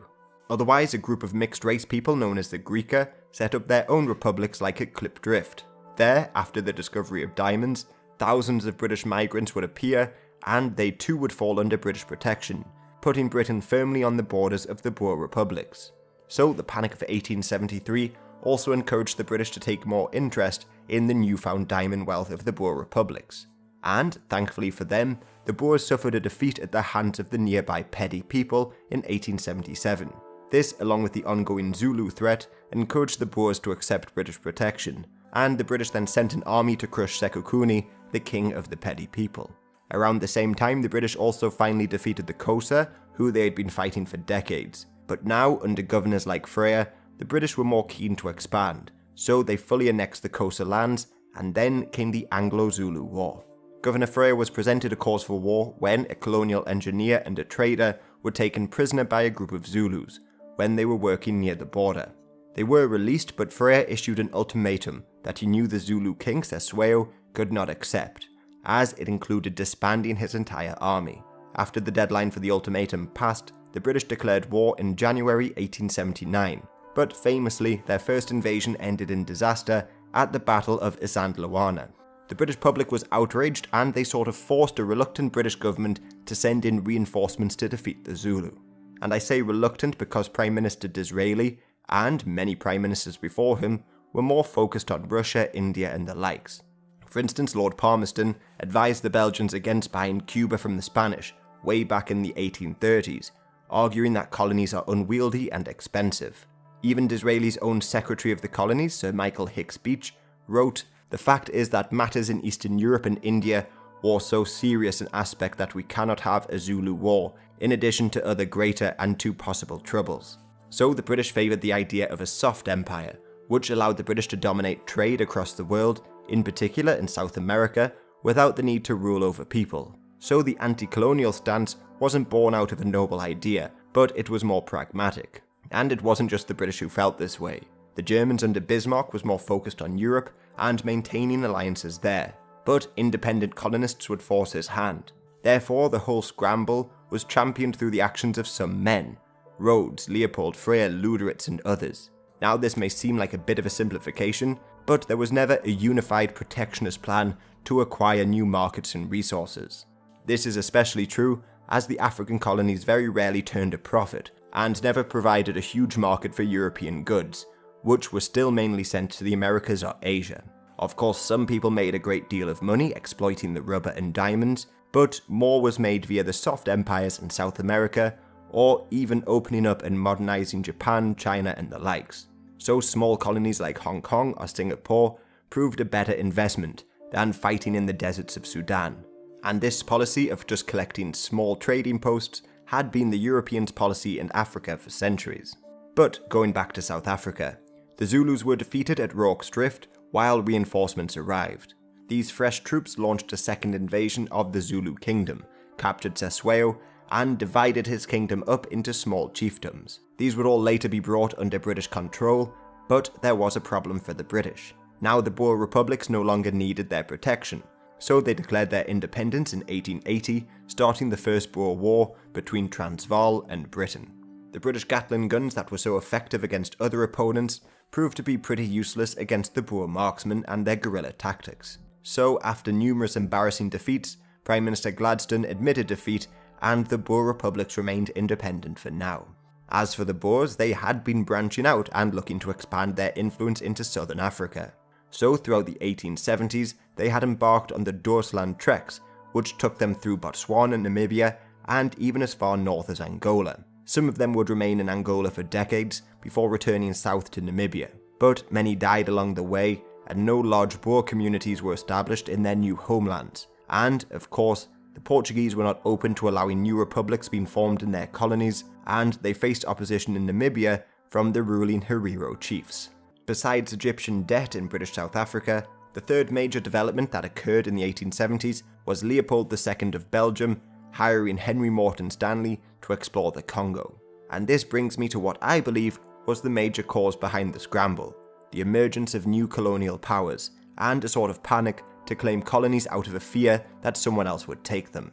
3 European nations emerged in the 19th century that would go on to claim colonies: Belgium, Italy and Germany. The Italians, as discussed on the last episode, purchased land in Eritrea, while the Belgians had been desperate to acquire colonies ever since they achieved their independence in 1830. Plus, Belgium was something of an economic powerhouse, at least in comparison to its size, as they underwent a rapid period of industrialization. They built hundreds of miles of railway lines and were producing more coal and iron than the Austrians for most of the 1800s. So they had wealth, but no empire. Leopold II had heard of the journeys of Henry Morton Stanley, and he was the only person to agree to fund further exploration of the Congo. But Stanley was a little shocked to find out about Leopold's intentions.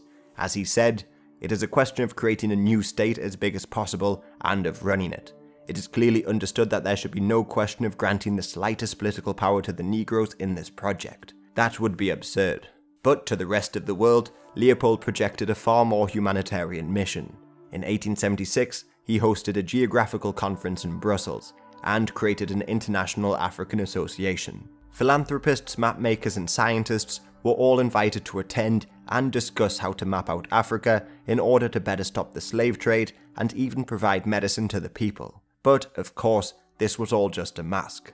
Stanley was tasked with buying land in the Congo in exchange for meagre gifts, like bolts of cloth. You may be wondering why the African leaders were willing to sell their land to the Europeans, but I think French explorer Christian de Bonchamps said it best. The treaties with these little African tyrants, which generally consist of 4 long pages, of which they do not understand a word, and to which they sign a cross in order to have peace and receive gifts, are really only serious matters for the Europeans, in the event of disputes over territories. Plus there was the immediate threat of being killed by the Europeans, as what happened to some particularly resistant leaders. Then there was another threat coming from the east, and that's the Zanzibari slave traders under the leadership of Tipu Tip. He had thousands of slaves working in clove plantations over in Zanzibar, but by the late 19th century he had pushed far into the heart of Africa, destroying hundreds of villages and capturing thousands of slaves. This caused panic and left huge parts of Congo unpopulated, while he styled himself as the leader of the Eastern Congo. Plus within the various African states inside of the Congo, there had been a great shift taking place. The Kingdom of Luba, which was formed way back in the 1500s, was the old power, and had a number of tributary states. But with the arrival of the Zanzibaris, their power began to diminish. Nearby, the same thing was happening to the Kingdom of Kuba, a kingdom which incorporated a couple dozen ethnicities, including the Pygmies. But they were remarkably suspicious of the Europeans and would kill any missionaries. So the Christians had to rely on a black American named William Henry Shepherd to enter the country in the 1880s and establish Christian missions.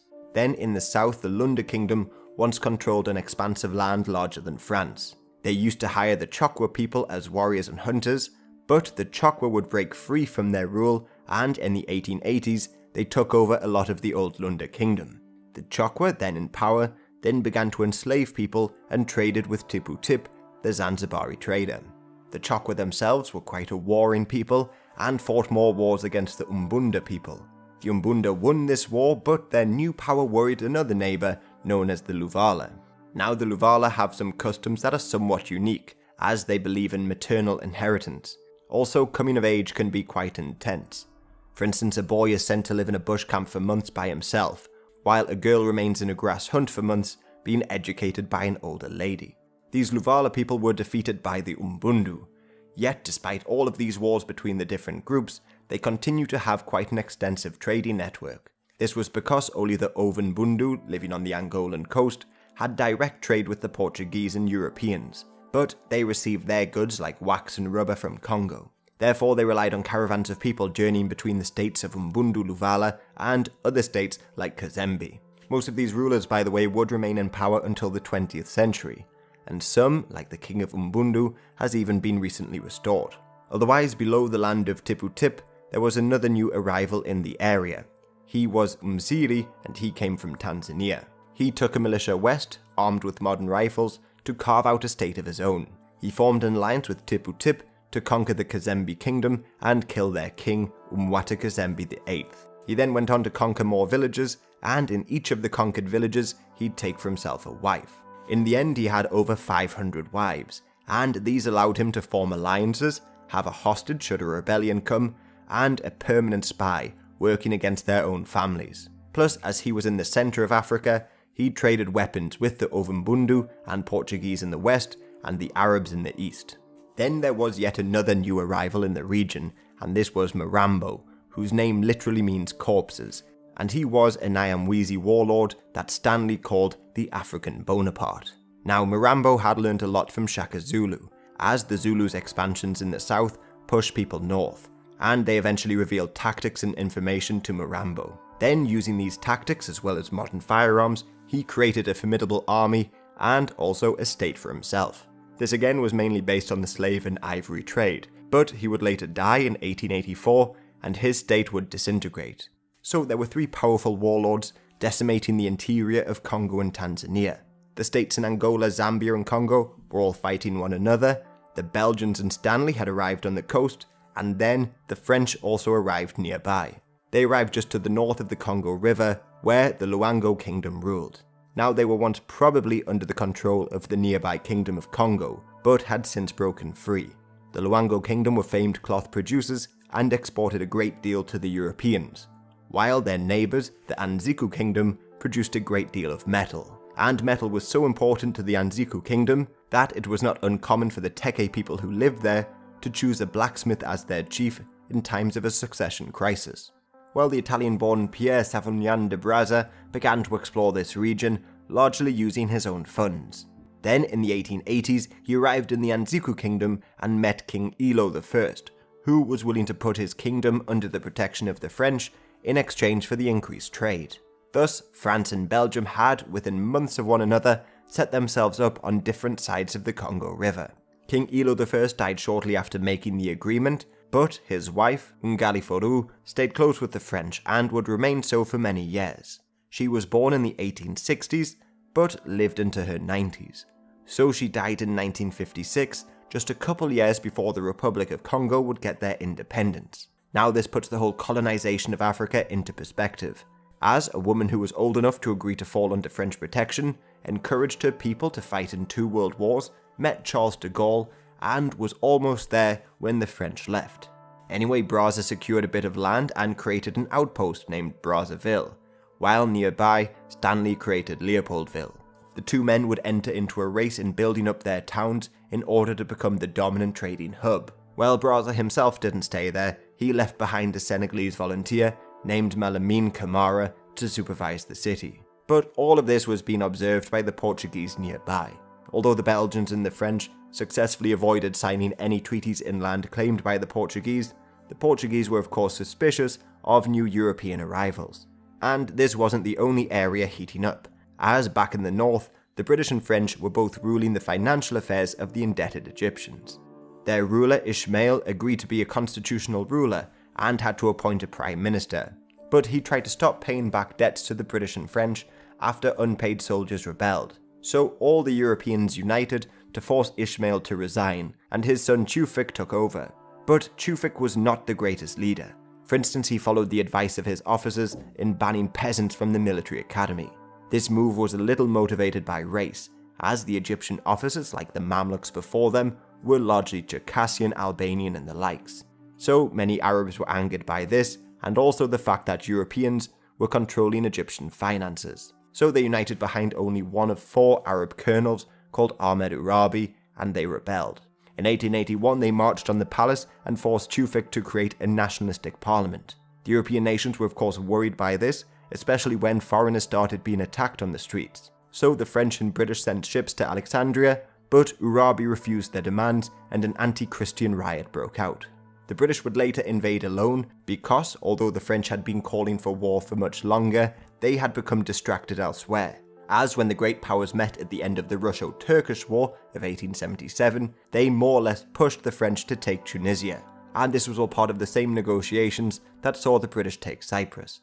Now there were a few reasons for them to push for France to take Tunisia. First of all, Italy, the newly formed nation, was determined to take more colonies beside their post in Eritrea, and Tunisia was a prime target. But Britain didn't want Italy to control both sides of the Straits of Sicily and have the ability to cut off trade from the Suez Canal. Germany, on the other hand, wanted to keep France distracted with empire building rather than trying to reclaim Alsace-Lorraine, while France, under Jules Ferry, was keen to go along with it. He was a supporter of colonialism and wanted to expand French holdings across Asia and Africa. Plus, Tunisia would also secure the Algerian borders and prevent Italy from becoming too powerful.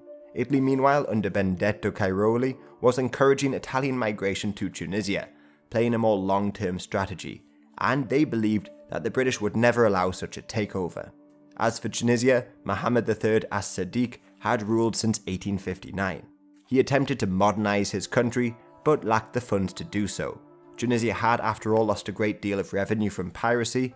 Most of their 1 million people were farmers or nomads, and they suffered from many droughts. He therefore welcomed European investment, and, like in Egypt, an international commission arrived to manage the country's finances. So taxes were raised, and this pushed some tribes to launch raids. The Chromia tribe raided across the border into French Algeria, giving them a cause for war. 36,000 Frenchmen quickly moved into Tunisia and forced the Bey to accept the French takeover, but he still remained as head of state in theory. Italy responded by formally annexing their colony in Eritrea and expanding it a little bit. While, back in Egypt with the French away, this meant the British attacked alone when Urabi refused to respond to their ultimatum. The following Anglo-Egyptian war was short. Urabi was exiled and Tewfik was restored to the throne, but the British would remain until their debts had been repaid, and this in practice meant that Egypt was now in the British Empire. It also meant that the British would now get involved in Egyptian wars in Sudan, which was becoming a very volatile place. Way back in 1873, Ismail appointed General Charles Gordon to run the equatorial provinces, but there he made a very powerful enemy. This was Sabir Rama, and the British described him as the Slaver King, but he had conquered Darfur on behalf of the Egyptians. Sabir Rama tried to have his position as ruler of Darfur made official through bribes, but on his trip north, he was arrested. His son Suleiman unsuccessfully rebelled, but more importantly, a general in his armies named Rabi az-Zubayr continued the fight. He took a mercenary army, reconquered some land, and began to push west, taking over Bornu, the ancient empire. So he carved out a state for himself and continued slave trading, and he will be very important in the decades to come. Yet back in Sudan, a cleric named Muhammad Ahmad began gathering followers who despised the Egyptian occupation and high taxation. Then he declared himself the Mahdi, or the Redeemer of the Islamic world, and launched a jihad in 1881. The Egyptians, on the other hand, despite having all of the modern weapons, led terribly planned expeditions, similar to what they did during their wars with the Egyptians. So in 1882 they were ambushed, losing their weapons, uniforms and supplies. And this is around the same time that the British took over Egypt, and another poorly planned expedition under William Hicks was sent south in 1883. At the Battle of El Obeid, they were again crushed, so the British encouraged the Egyptians to leave the area. To oversee the withdrawal, they would send Gordon to Khartoum, but this would end in disaster, as the city would be captured and the Mahdist War would begin. But that's in 1885, so we'll again put a pin in it for now. Meanwhile, over in the west, there was further movement during this time. The British had already took Lagos, bought the Danish colonies, and fought the Ashanti War along the west coast. Then, in the 1870s, they bought the Dutch colonies in the Gold Coast, upsetting the balance of power in the region. The Dutch had, way back in the 17th century, signed a treaty of protection with the Ashanti Kingdom, while the British often supported their enemies. So now, with the Dutch gone, the Ashanti invaded in 1873. The British responded quickly and troops were dispatched from the West Indies, Wales and Scotland. Plus, using locals, they began to construct roads through the dense forests to the Ashanti capital of Kumasi. This, the Third Ashanti War, was over quickly. The Scottish Black Watch in particular charged at them with bayonets, forcing the Ashanti to flee the Battle of Amuaful. The capital city was then evacuated, but tragically, the British put it to the torch. This city of course contained a great deal of artwork and treasures, but what I find more tragic, the British did compliment the city's collection of books contained in the palaces, which were apparently written in many languages. The Ashanti couldn't recover from this war, and they'd be annexed a couple decades later. Meanwhile, in the region, the French had a brand new enemy of their own, the Wasolo Empire. This was an offshoot of another recently established empire, the Tokolur Empire, which was founded by Umar Saido Tall. When he died in the 1860s, his generals began to assert their independence, and the most successful was Samori Toure. The Wasolo Empire that he created was primarily made up of Mandinka people, who you may have heard of if you've seen Roots. But slaves were instrumental in his military successes, as his armies wouldn't function without the Sofa, a military unit of slaves which goes back to the old Mali Empire. These, however, were also equipped with modern rifles, most of which were purchased from the British, who became worried about the French expansion in the area. The French clashed with Samori first in 1883, and then they angered him more in 1885 when they established bases along the coast of what would become Guinea. He was so worried by this that he even offered to accept British protection, but this was refused, as this would have almost inevitably brought the British and French into a war with one another. So Samori would continue to rule independently for another decade or so, primarily because after their first engagement, the French were alarmed by his well-drilled soldiers using modern rifles and didn't seek out confrontation until later on. Then there was another event to occur just before the conference that divided Africa up into spheres. This was the French invasion of Madagascar. Now, the French did control a couple of islands near Madagascar, but the British had taken Mauritius from them during the Napoleonic Wars, therefore they both desired control, or at least influence, over the ruling Marinda dynasty. This dynasty in Madagascar under Radama I had united most of the island. But in the middle of the 19th century, there were a number of coups and power kept changing hands. Each of the respective leaders began to side with either the British or the French. For instance, Radama II, who ruled in the 1860s, signed an agreement with the French, promising them many concessions, including the right to exploit all of the forest's minerals and unoccupied land. But Radama II only ruled for 2 years before being killed, and successive governments and rulers would ignore this treaty with the French, called the Lambert Treaty. The leader of this coup against Radama II, called the aristocratic coup, became the new prime minister. He and his younger brother who succeeded him were more keen on cementing ties with the British and began to modernize their country. This included the abolition of slavery, improving the education system, and hiring Brits to train their army. However, this was almost too little too late, as the French acted quickly to prevent them falling under British influence. In 1883, they used the past treaty to justify an invasion, and by 1885, they forced the Madagascans into their sphere of influence. But this fact was often denied, and another invasion would be necessary 10 years later to cement French control.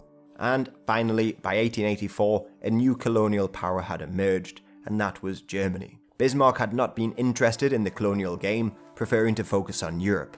But he could do little to stop various colonial groups and private businessmen who went to Africa, and almost forced his hand. One of these societies was being led by Hermann, Prince of Hohenlohe-Langenburg, and they had over 15,000 members, most of which were obviously very influential aristocrats, politicians, and businessmen.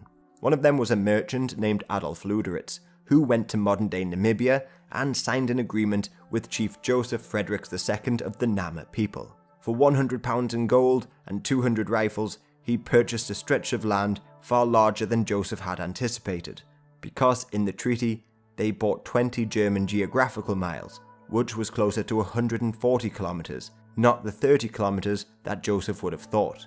This land, Luderitz believed, would be a far better place for German migrants to go to, who were already leaving en masse to the Americas. Plus, it would give Germany the prestige that they wanted. But the Germans would also expand in the west, especially in Cameroon. This region at the time was being ruled by Kings Bel and Akwa. They had engaged in trade with the British and even sought their protection at times. For instance, King Bel wrote to the British saying, "I at last despaired, having not received any answer. I hence concluded that neither the consuls nor yet the English government cared anything about my country." So he was writing to the British but got no response. So when a German company arrived in 1884 named Janssen and Tomarlin, the kings agreed to sign a treaty with them. But this treaty was again vague and merely a treaty of friendship and trade initially. Gustav Nachtigal was instrumental in setting up German colonies in Cameroon and also in Togo, where they negotiated a treaty with King Umlapa III. But some stories suggest that chiefs had been kidnapped and forced into signing the treaties as well. There were other targets for the Germans to go after, like the Kapitai and Koba over in Guinea, but the Anglo-French Convention of 1882 divided Sierra Leone and Guinea between the two countries, meaning if the Germans moved into Guinea, they would risk a war. The other German colonies were established over in the east, where Karl Peters formed the East African Company and travelled out to modern-day Tanzania to sign agreements with small groups of people, like the Ukami and Unguru. This new territory was called Peter's Land, and he would later threaten to sell it to the Belgians if he didn't receive Imperial German protection for himself. This tactic was used across Africa, as the colonists forced the German government to offer protection. So in 1884 the Germans sent fleets and commissioners to the new colonies, and brought them all into the German Empire. But then Bismarck needed to get them recognized as German colonies by the international community. So the Berlin Conference was held in late 1884 to early 1885. Meanwhile, the British took over some little posts to counter German influence, like in Walvis Bay in Namibia. But this was all pretty inconsequential, as Bismarck was keen to host the conference to keep the peace and cement control over his new colonies. But he had just a few years earlier held the Congress of Berlin, which divided up the Ottoman Empire after their war with Russia, and now he was center stage on the treaties dividing up Africa. People have debated why he suddenly went from an anti-colonist to a colonist almost overnight, as, before, he once said he would be happy to see France take over all of Africa to keep them occupied. But in just a couple of months, he was claiming chunks of Africa. Maybe it was all due to public opinion, or in spite of the anti-colonial Liberal Party, who he wanted to undermine. It's all really hard to say. Anyway, 14 countries attended the conference, 5 of which had nothing to gain: Austria-Hungary, Denmark, the Netherlands, Sweden, Norway, and the United States. Now you may ask yourself why these countries didn't claim anything. Well, simply put, besides the United States, they were all far too poor to enter the colonial game. It was expensive to take over land, police it, and have a large enough navy to protect your interests. Sweden, for instance, was particularly poor in the 19th century, and their population was in decline because huge numbers of people were fleeing to the United States. The US, meanwhile, for the time being at least, opposed creating empires, and besides Liberia, had no interest in the continent. Plus, you could also throw the Ottoman Empire into this group. They clung on to Libya, but really didn't have much say at all. They were weakened and on their last legs at the time. Then there was also Russia, who may also be seen as a useless member of the conference, but as you'll see in the next video, they did have some, albeit very small, colonial ambitions. The Spanish as well were pretty inactive. They would soon lose their colonies like the Philippines and Cuba, and were suffering from political instability. So they kept hold of their territory in Equatorial Guinea, and they did make a very small claim in the coast of southern Morocco or Western Sahara. This was nearby islands they already owned, but their control was pretty limited for a while. They faced fierce resistance from the locals, and the only people who accepted their protection had no rights to give it away. But in 15 years or so, they would form an alliance with the French and divide up Morocco. The Portuguese, on the other hand, despite being one of the poorest nations in Europe, would desperately try to expand their holdings, especially after Brazil had achieved their independence. In the north, they did little to expand Guinea-Bissau. They kept hold of their islands like Cape Verde, but their true goals were in the south. Their pink map, as it was called, highlights their ambitions to unite the colonies of Angola and Mozambique. So it would have included Zambia, Zimbabwe, and Malawi. As for the other nations, the Belgians had taken land in the Congo and would set about expanding it, and the Italians would move further into East Africa. The French, meanwhile, looked to connect their colonies of Guinea and Senegal in the west to Djibouti in the east, while the British hoped to claim everything in between Cape Town and Cairo. Well, this is the often repeated story, but the French and British ambitions really only became prominent in the 1890s. Cecil Rhodes, for instance, only came into prominence in the years following the conference, and he was the champion of the Cape to Cairo ambition. Plus, it was never an official position, more like the words of one man, albeit a very influential man. The same thing could be said for the French, so they really didn't bring these ambitions to the conference. The conference mainly just discussed the current claims and set the boundaries between them. One of the most important items discussed was the hinterland theory, where the countries had the right to claim any land beyond their coastal possessions. But this was largely ignored in later years as it presented more problems than it solved. The conference, however, did establish the idea that each country had to establish some sort of control over an area in order to claim it. This meant the Portuguese claims based on discovery were null and void, and every country would at least have to set up some form of base or sign treaties in order to claim a region. So this meant that the conference was sort of opposite of drawing lines on a map, besides of course the boundaries between already established colonies like in West Africa. The conference actually began a race, sometimes a literal race, to sign treaties and establish control, as it was only when they established control that the colony would be recognized as theirs. In 1885, the Europeans and Americans met at the Conference of Berlin. There they discussed the future of Africa in the wake of Germany and Belgium in particular taking colonies. Their arrival in the continent seemingly panicked the older empires, and this is evident by the Bechuanaland expedition, which took place while the powers were meeting in Berlin. This British expedition saw 4,000 men march north from Cape Town to modern-day Botswana. On the way there, they took over the new Boer Republic of Stellaland without any bloodshed, while to the north, Botswana was home to a number of different tribes. Most of them were Tswana people. One of the largest of these groups was the Bamangwato, and they were under the leadership of Khama III, who most famously converted to Christianity and fought a number of wars against his political rivals to keep Botswana Christian. But there was also Kogosi Gaborone, who ruled the Tlokwa people and he lived until he was 106 years old. But as for Khama, like some of the other leaders, he grew wary of Boer expansion, and even the expansion of the Germans, who had set up camp in Namibia, and the Matabele Africans to the north of him. So when the British arrived, although some resisted, most fell under British protection. This, after all, was ultimately the goal of the expedition, to prevent the Germans or even the Boers encircling the British Cape Colony.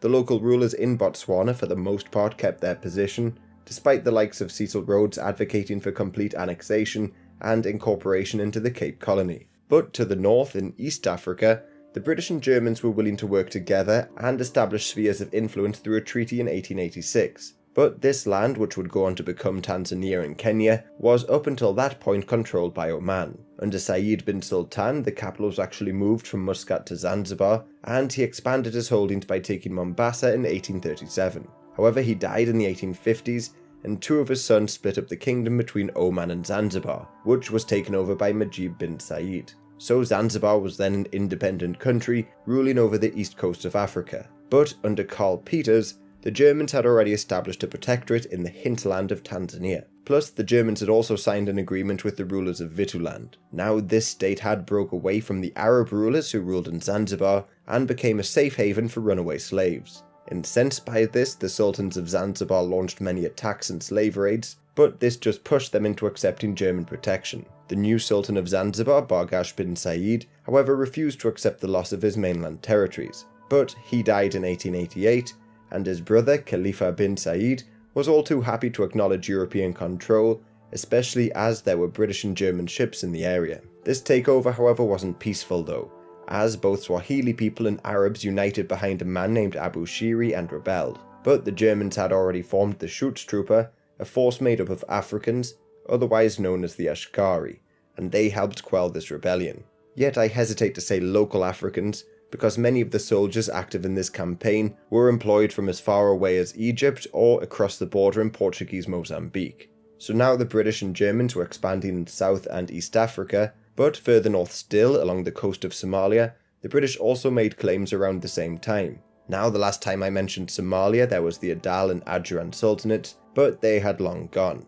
The Somalis in fact had lost territory to the Ethiopians and suffered from raids from the Oromo people who had been migrating north. But in the place of these old sultanates sprang a number of new smaller sultanates like Isak. They had actually fought the British way back in the 1820s.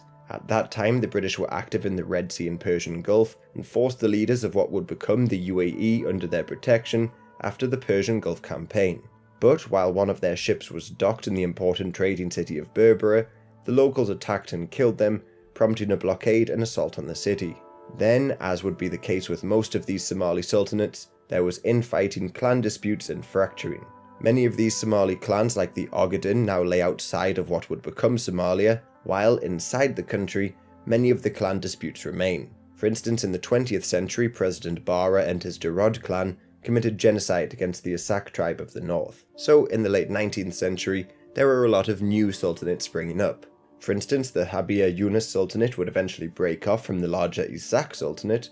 Then on the tip of the Horn of Somalia, there was the Marjateen Sultanate, which was then led by Osman Mahamud. But there was even challenges to his throne, notably from his cousin, Yusuf Ali Kananid. Yusuf was initially unsuccessful and forced to flee to Yemen, but he returned with Yemeni soldiers and created his own sultanate to the south, the Hobyo Sultanate, in 1878, just before the scramble took place. Then in between Isak and Marjateen, you had the Wasangali, and in the far south the Geledi, who were so powerful in the 1870s that they sailed to Zanzibar, attacked the city, freed some slaves and extracted tribute. Well, by 1887, the British had signed treaties with the sultans of Isak, Habia Yunis and Wasangali. Initially these formed British Somalia, and they fell under the control of British India, and this resource-poor region was often ignored by the British, as it mainly just supplied some meat to their base in Aden. But they would later lose a lot of men and resources fighting the Dervish movement a decade or so later. Many of the leaders who once signed a treaty with the British, like Mahmud Ali Shah of Wasangali, backed the rebellion and would be exiled as a result. Plus, just as a side note, he was another ruler who saw the end of colonialism, as he lived until 1960. So very similar to Umgaliforo of the Congo if you watched the last episode. Then, just 1 year after they all signed treaties with the British, Yusuf Ali Kanadid of Hobyo and Osman Mahamoud of Marjetin signed a treaty with the Italians. But this was largely just to protect themselves and use the Italians to seek out support in their own expansionist ambitions. So, like the British, they left the local rulers in power and left the territories largely alone. Nevertheless, the Italians had succeeded in getting more colonies, but they couldn't connect their colonies to Eritrea because of British and French Somaliland. But this brings me on to settlement, as the story differs widely across the board. But in these early days, the number of Europeans in the area was remarkably small by and large. For instance, in Kenya, the British would settle large numbers of people in the region known as the White Highlands. But that came about in the 20th century, so even by the First World War, only 1,300 white people had settled there, and most of these were South Africans. Whereas, going back to this period, only 100 people had moved there by 1903. Rule was therefore remarkably indirect in most places, and it wouldn't have been possible to rule over nations without the aid of local rulers. For instance, you can take German Togoland. This was possibly one of the most developed colonies in terms of railway lines and the likes. Well, by the First World War, only 300 Germans lived in the country, but back in this period, only 31 Germans lived in the capital of Lomé. Obviously, this isn't true across the board. For instance, in Algeria, the French were relocating there in huge numbers, and the new population called the Pied Noir made up 10% of the population, even in the middle of the 19th century. And then, obviously, South Africa and the diamond mines attracted more European immigrants. But then, just to give you one more example, in the Ivory Coast, a colony which the French held for decades, the total number of white people living there, even in 1960, just before independence, was 0.009% of the total population. To put this into comparison, there were more Montenegrin Americans in the US than there were French settlers in the Ivory Coast. Or, as another comparison, you know that very few British people actually were able to rule India, but the numbers were in fact quite a lot higher. Like in 1901, the number of British living in India would have made up 0.05% of the population, plus of course they had the help of the princely states to rule over this country. So if you were to travel to many places within the colonies outside of the capitals, life would have appeared the same as it had done 30 years prior. Again, obviously this isn't everywhere, like if you went to Belgian Congo in the countryside, you would have seen a remarkable difference. But going back to the scramble, just to the west of Somalia, the Ethiopians were also expanding at a rapid rate. Emperor Johannes came to power shortly after the British expedition in the country, and he quickly looked to conquer the small kingdoms around him. Now, one interesting side note here on Ethiopia was their currency was the Maria Theresa taler. This would continue to be their currency until the Second World War, and you can probably tell by the name, this wasn't a locally minted coin. It was produced all the way over in Austria, but so many of these coins made their way south that they just adopted it as their own currency. Anyway, Johannes was initially just really the king of one province of Tigray, but he soon moved on Shewa and got their king Menelik to submit to him. Therefore, Johannes was the king of kings and Menelik was the king of Shewa. Together they continued to expand and took Jima in 1881 and the kingdom of Gojam in 1882 and Waliga shortly afterwards. Now they were ruling over a number of ethnicities and often treated them quite brutally. For instance, in Hotosa, just south of the newly created city of Addis Ababa, Menelik massacred 11,000 Oromo people in a single day in 1886, and he also cut off body parts of many of the dead. But although they were able to take over the Somali Ogaden, they were prevented from taking over Gilead, as Menelik's forces were crushed at the Battle of Luk. However, just across the Ethiopians' borders, there was the Italian colonies in Eritrea, and the Mahdists of Sudan. These Mahdists had rebelled against the Egyptians and in fact launched a jihad against them. The British, who had already entered Egypt, looked to leave the area as it had no real strategic value. So Charles Gordon was sent to oversee their withdrawal. However, in 1885, he was besieged inside Khartoum and killed when the Mahdists took the city, just before a relief expedition made it there. This caused outrage within the British public who called for revenge, but it would take a while for them to get it.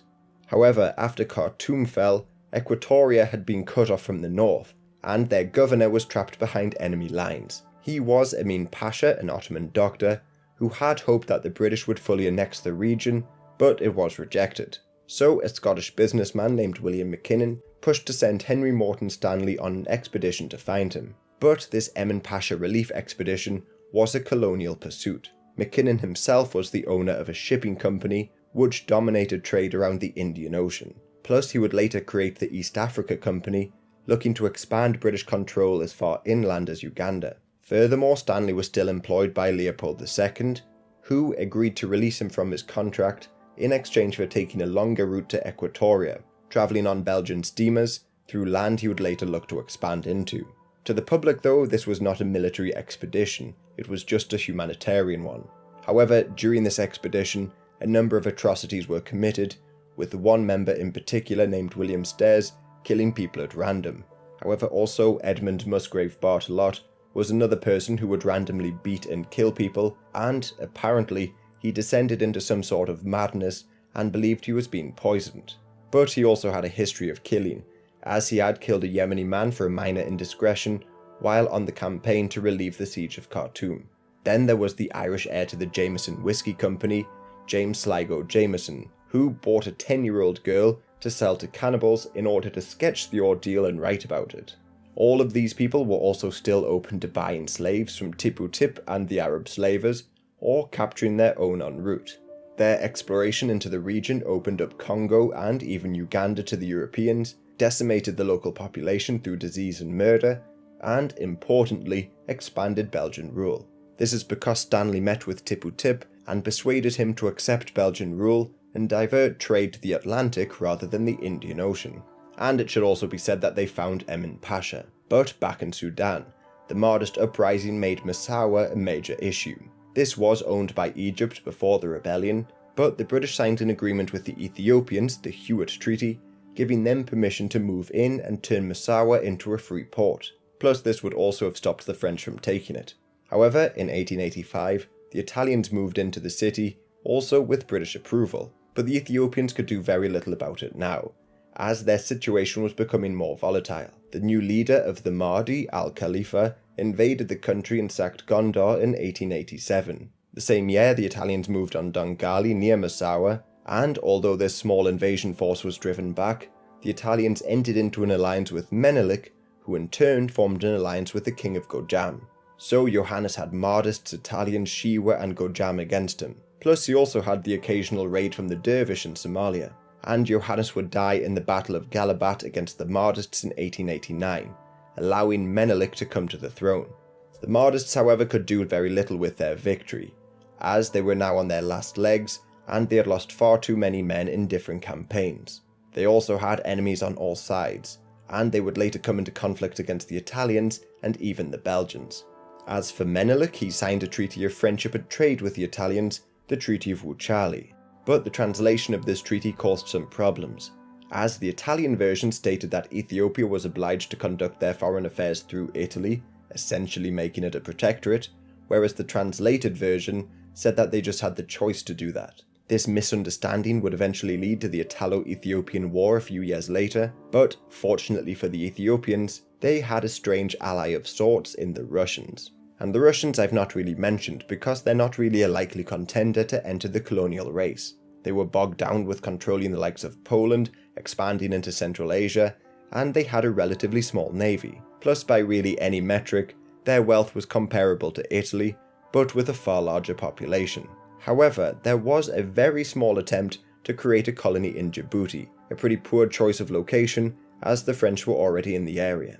This whole scheme was the brainchild of Nikolai Ivanovich Achimov, who travelled to Djibouti with 165 Cossacks. There, in 1889, they occupied the abandoned Egyptian fort of Sagalo and renamed it New Moscow. But the Cossacks quickly made enemies by raiding the nearby Danakil people. The French then got word of this new settlement, sent ships to barrage the fort, and forced Achimov to surrender, while the Tsar distanced himself from the whole thing. So the whole scheme failed, but this expedition did seem to open up a dialogue between Russia and Ethiopia, and the Russians would agree to arm their fellow Orthodox people. Maybe this was all part of a plan to acquire some colonies along the Red Sea, and many of the other powers believed this was the case. However, as you know, Russia never became a colonial power, but the weapons they sent proved to be the decider when the Ethiopians went to war against the Italians. Then, just as another side note, there was another famous Russian in Africa. Well, technically a Polish man. His name was Rogozinski, and he was employed by the British to explore Cameroon back in 1882, but this could have been so much more. One of his companions later admitted, when in 1880 I met Rogozinski, and he unfolded before me his plan of research, and one of his main objectives, of necessity hidden, namely the search for a suitable site for Polish colonization, as a future refuge for those who are not only physically but spiritually too tightly held under one of the three of our invaders. These three invaders of course being Germany, Austria and Russia. So a homeland for Polish refugees in the heartland of Africa could well have been a possibility, but it wasn't to be. Yet keeping in West Africa, there was more British expansion there, near their Lagos colony. Here the Royal Niger Company set up a protectorate, and this was confirmed at the Conference of Berlin. In this whole area, British expansion was largely headed by George Tobman Goldie. He was keen to sign as many treaties as he could with local chiefs before the Germans and Edward Robert Flegel did the same. However, these treaties were strangely broad, inasmuch as the local rulers gave away a great deal. For instance, in one they said, "We, the undersigned kings and chiefs, with the view to bettering of the condition of our country and people, do this day cede to the National African Company forever the whole of our territory. We also understand that the said National African Company have full power to mine, farm and build in any portion of our country." Why they agreed to do this, it's hard to say. Maybe it was a fear of jihadists in the north, maybe they didn't all fully understand the implications, maybe they just wished for better trading opportunities, maybe they feared the British, it's really hard to say. So Britain and Germany were rushing to sign treaties. This made the main focus along the borders of what would become Nigeria and Cameroon. But in Nigeria, the British had already been expanding their power, and also their wealth thanks to the export of palm oil. Then from their established bases, they were able to expand into the Kingdom of Bonny, which had existed since the 15th century. Luckily for the British, trouble was already brewing in the kingdom, when King George Pepple, who was educated in England, began to change his society. For instance, he declared that the iguana was no longer to be a sacred animal, as it went against his own Christian beliefs. So he was deposed in 1883, but as we'll see time and time again, the British helped him return to power in 1888, and in return, he agreed to accept British protection. That same year, the British also arrested Jaja of Opobo. He was a former slave who broke free from the Kingdom of Bonny, and also made a great deal of money from the new palm oil trade. His territory was put under British control at the Berlin Conference, but he continued to tax British merchants. This prompted Harry Johnson to invite him to negotiations, but he just arrested Jaja, exiled him, and took over his state. Harry Johnson, by the way, was sort of the Cecil Rhodes of West Africa, as he drew maps detailing his plans for dividing up the continent.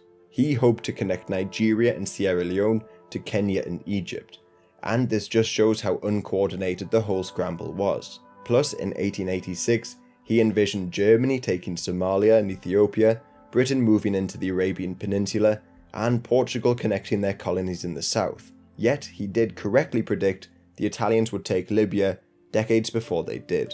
However, I've not mentioned the French for a while, and also in the west, they were expanding into Gabon. Well, in fact, they had already established towns there back in the middle of the century, notably Libreville. This town was set up to house around 50 or so liberated slaves back in 1849, but the French really had very little influence in the region. However, as soon as the conference was concluded, they set up a colony in the country and would begin to move into it very slowly. They would then join it with French Congo in 1891 to form the basis of French Equatorial Africa.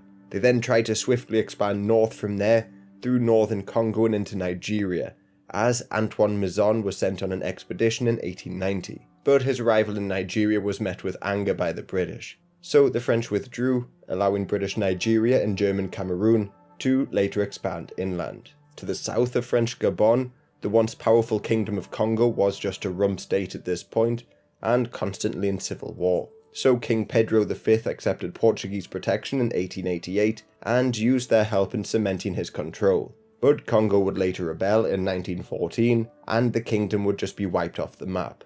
So, in general, The 1880s were of course a very busy period, but 1890 also saw a flurry of activity across the continent.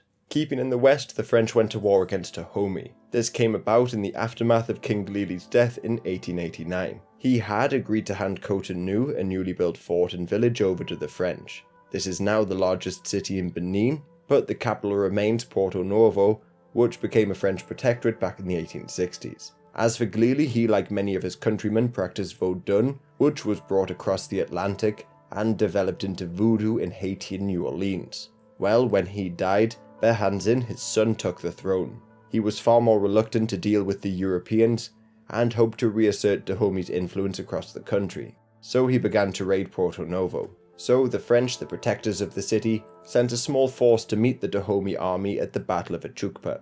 There, 2,000 Dahomey Amazons, the feared female warriors, fought alongside another 7,000 warriors, but they were defeated by a few hundred French troops and Senegalese tirailleurs. Behanzin was forced to make peace, but it wouldn't last for very long. He began to rebuild his forces and equip them with modern rifles. They fired at Frenchmen sent to inspect the area, so the Second Franco-Dahomey War erupted in 1892. This time the Dahomey and their Amazons, equipped with thousands of German rifles, were able to put up much more of a fight. Yet, after a number of defeats, Behanzin burned down his old capital and fled north. The French then installed Agoli Agbo on the throne. He was a relative of Behanzin and agreed to accept French protection. As for Behanzin, he eventually surrendered and was exiled to Martinique. But the French were prevented from expanding further inland for the time being, thanks to Samori Touré.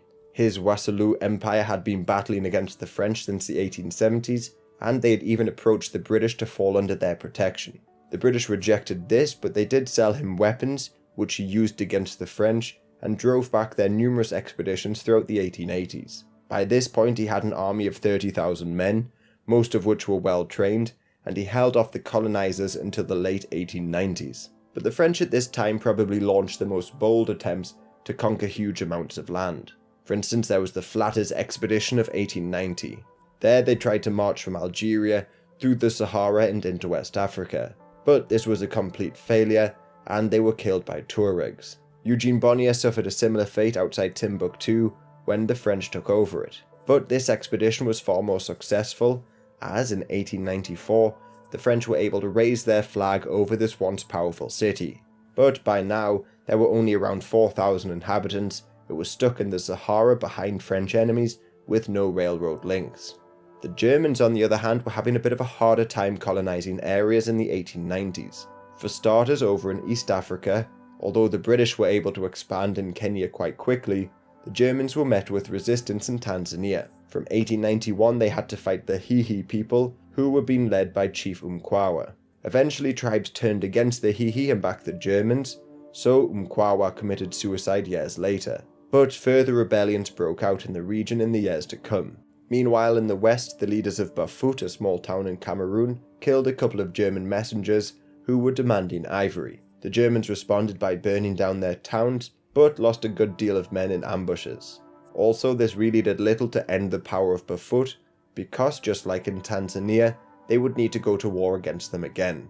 All this isn't to say the Germans were having no success, as they did sign some treaties during this period. Most notably, there was the Heligoland-Zanzibar Treaty. This gave the British Vituland and put Zanzibar into their sphere of influence, in exchange for Heligoland, a small island in the North Sea. Many Germans saw this and said that their Chancellor, Leo von Caprivi, made a terrible deal. Some said it was like swapping trousers for a button, and others in imperialist groups said it was actually tantamount to treason. Yet Caprivi did manage to gain some land in southwest Africa, which still bears his name, the Caprivi Strip. This gave them access to the Zambezi River and pushed them closer to uniting with their East German colony. However, there was another claimant to this land in the Portuguese. Back in 1885, Foreign Minister Barros Gomes published the Pink Map, showing Portuguese claims. Then, to get foreign support, they signed treaties with the Germans, agreeing on their borders in their new colonies, with the French as they gave up claims on the Casamanche River in Guinea. Then they set to work on subjugating the Africanized families who lived on their borders in Mozambique, and then Serpa Pinto was sent on a number of expeditions to form alliances with local chiefs. At this time, the British were even willing to allow them to connect their colonies, but not to take Zimbabwe. which was a far more lucrative region. However, the Portuguese rejected this. Then, in 1888, Cecil Rhodes founded the British South Africa Company, and the idea to connect Cape to Cairo was taken far more seriously. Plus, all the way up in Malawi, the African Lakes Company had been formed, and their claims to the region were only based around a couple of Christian missions, established there way back during the expeditions of Livingstone. But Malawi had experienced a great deal of change throughout the 19th century. The region was once dominated by the Maravi Empire, which a century beforehand reached the coast. But with the arrival of the Europeans, many Yao people from Mozambique and German East Africa began to migrate into the region. They were also joined by Swahilis from the coast, and even Arab traders. They brought Islam to the region and also the slave trade, which was the chief cause of the very minor Karonga War. This war saw the British African Lakes Company and their Makololo allies fight against the slavers in sporadic clashes. When this war subsided, Harry Johnson, the British Consul General for Mozambique, declared British protection over the Shire Highlands in Malawi without authorization from London. This obviously prevented the Portuguese from pushing inland through Malawi. Then the situation was made worse for the Portuguese, as Rhodes's South Africa Company was given permission to administer territory as far north as the Limpopo, which he quickly acted upon, and he would send pioneer columns into Zimbabwe. Now the British had established themselves in the disputed areas, so Prime Minister Salisbury refused international arbitration, largely because in the past it had always favoured Portugal. Instead, they went straight to Carlos I of Portugal and offered him an ultimatum in January 1890 to withdraw his claims. As this was ongoing in Africa, while the British and Portuguese were negotiating, the South Africa Company began to expel Portuguese officials from Zimbabwe, and even clashed with them in Manicaland. The Portuguese government initially refused to sign such an ultimatum, so amendments were made, giving them more land around the Zambezi in exchange for Manicaland and Zimbabwe. Then Carlos, who had just become king a few months earlier, soon had to deal with widespread anti-British riots across the country. And in Africa, Antonio da Silva Porto, a famous explorer, self-immolated in protest. In January 1891, Republicans used the discontent to launch a failed coup in Porto. So Carlos, who was already ruling over a declining nation and now facing domestic strife, finally relented and signed the treaty in June 1891, giving up their claims over Zimbabwe, Zambia and the likes. Yet during this whole process, they were able to get their claims over the interior of Angola recognised. But really, Portuguese influence in the region remained minimal. The humiliation of the ultimatum inspired many to join the Republican cause, and this would ultimately lead to the assassination of King Carlos and the Revolution of 1910, which ousted the monarchy. Back in southern Africa, 1890 also saw the British expand their influence into Zambia, where Lawanika ruled Barotseland. He signed an agreement with Cecil Rhodes, and although claiming to have been deceived by the British company, he had pretty good relations with Britain and would attend the coronation of Edward VII. Plus, the pioneer columns of Rhodes had established Fort Salisbury. From there, they would come into direct competition with the Shona and Ndebele people. The Ndebele in fact hadn't lived in Zimbabwe for very long, as they only arrived there under the leadership of Umzilikazi, who fled from Zulu expansion in the 1830s.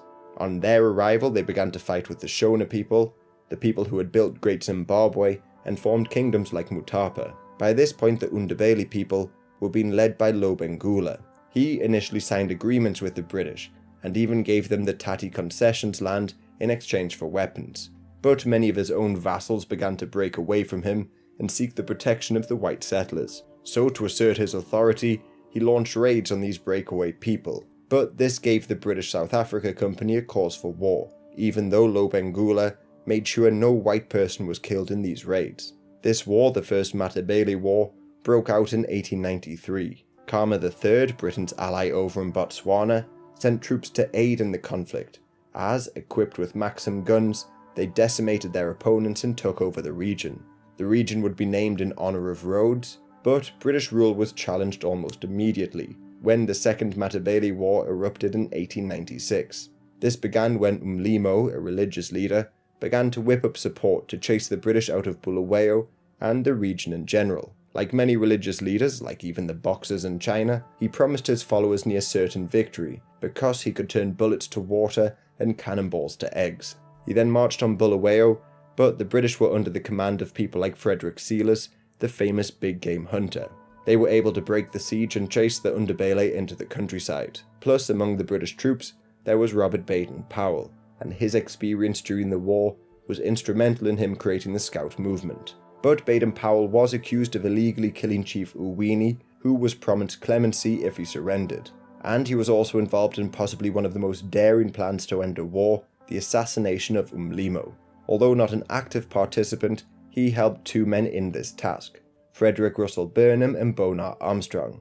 They managed to sneak past thousands of Matabele warriors and enter into Umlimo's sacred cave. There they waited for Umlimo to return, to perform his dance of immunity, but on his return he was shot.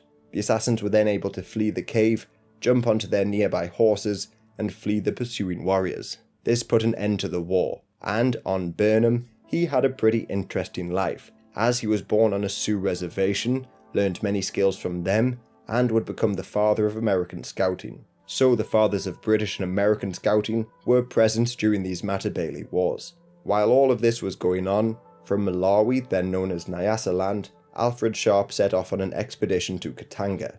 This land was, and still is, incredibly valuable as it's filled with resources.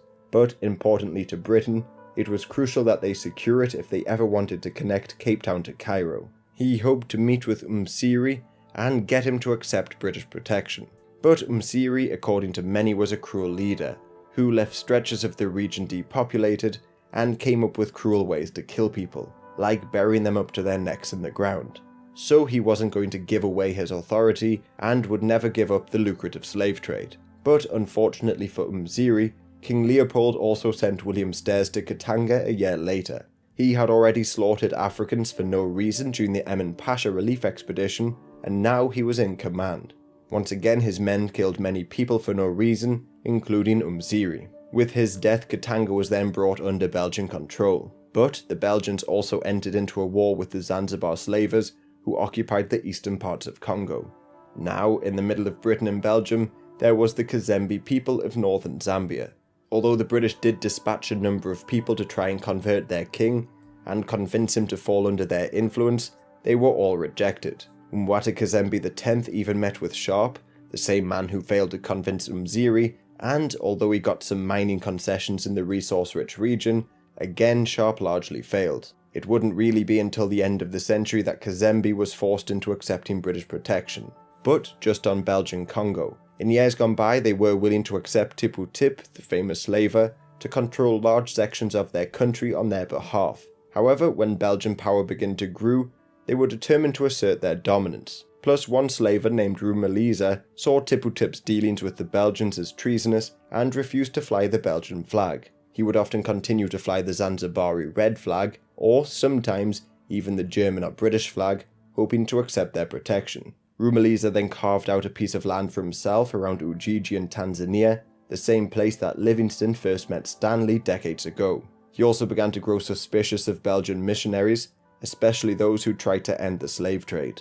So the Society of Missionaries of Africa sent Leopold Louis Joubert to the region to protect the missionaries and set up bases, but he was soon attacked by Rumaliza. As another side note, Joubert was a French Christian who had participated in the defense of Rome when Italian nationalists were attacking the city, and along with Archbishop Charles Lavigary, he hoped to create an African kingdom in the middle of the continent, possibly under the control of Mutisa, the king of Buganda. But I'll get back to this person and Central Africa in the next episode. Anyway, the anti-slavery expedition sent further troops to relieve Joubert's men, and over the next year, more Congo Free State soldiers arrived. The slavers had very few modern rifles by this point, and their leaders often acted against one another. Then the Zanzibari position was further weakened when Tipu Tip returned home and left his son Sefu bin Hamid in charge. But the conflict did make some pretty strange bedfellows, as Gongo Luteti, a former Congolese slave, led his Batitala people in battle alongside his former owners. But when the Zanzibaris couldn't pay him, he switched sides, and then in 1893, the Congo Free State grew suspicious of him and he was executed for treason. So he was enslaved, fought alongside slavers, and then fought against slavers, but was executed by the Belgians.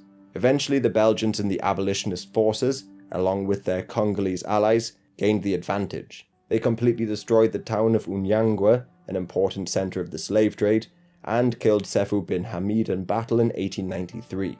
The slavers of Central Africa had therefore been destroyed, as the Zanzibaris were chased out and Umziri had been killed. Belgian rule was therefore cemented across Congo, but this would infamously be just as cruel. It was in the 1890s that Leopold and his private police force, the Force Publique, began to implement draconian laws, turning the country into a privately owned feudal state, where all resources were collected by officials, and those who couldn't produce their quota would be punished severely. Most of the population was set to work producing rubber, and as it grew in value, the Belgians moved further and further into the interior of their vast colony. On the opposite side of the colony, the Germans were trying, albeit slowly, to push west, and the British were moving inland from Kenya. They were all about to congregate on some countries I haven't really discussed, in Uganda, Burundi and Rwanda, but as I said, I'll get to them in the next episode. As now we've reached 1894, and as you may well have noticed, large chunks of the continents were still not colonized. Kingdoms like Benin and Wassoulou still ruled in the west, the Mahdists and the warlord Rabi Az-Zubayr still controlled parts of the Sahel states, then there was the Boer republics in the south, Morocco and Ottoman Libya in the north, and a lot more. Then of course there's Ethiopia, who the Italians had already attacked, but they would drive them back in 1896 and thus secure their independence. By the 1890s the scramble for Africa was well underway, but many countries still lay unclaimed, especially across the Sahara, in the south like the Boer republics, and in Central Africa. Central Africa was in fact home to some ancient kingdoms, but they now lay in the middle of colonialists rushing in their direction. The Belgians had just defeated the slavers and moved into eastern Congo, the British had expanded through Kenya, and the Germans through Tanzania. Plus, in the north the Mahdists were still in open rebellion. All of these were about to meet and claim the Central African kingdoms for themselves.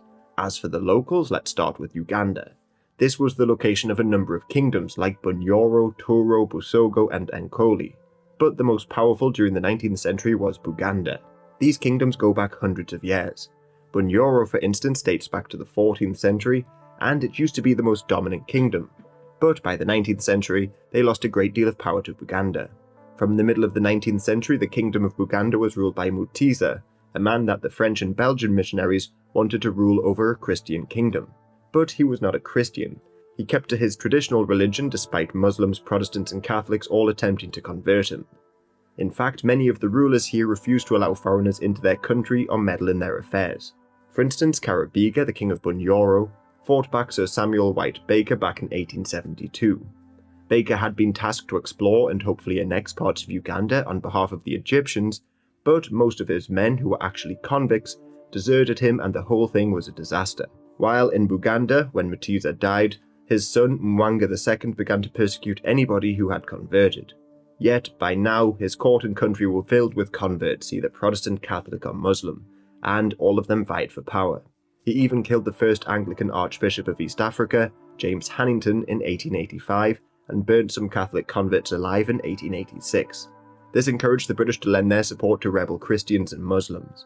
Mwanga was then ousted and replaced by his brother in 1888, but this brother in turn was ousted by the Muslims, who put another brother on the throne. So Mwanga, now in exile, made a deal with the British, return him to the throne and gain rights in his country. The British agreed, and in late 1890, the East Africa Company helped him secure his throne, and by 1894, Buganda had become an official protectorate of Britain. Mwanga would later try to rebel in 1897, but was defeated and fled into German Tanzania. Now with a base in Uganda, the British targeted the other kingdoms. Like in 1893, Colonel Henry Colville launched an attack on Bunyoro. They were able to take over the kingdom, but Kabirega withdrew into the countryside. There he launched a guerrilla war against the invaders for years, until the British were finally able to capture him in 1899.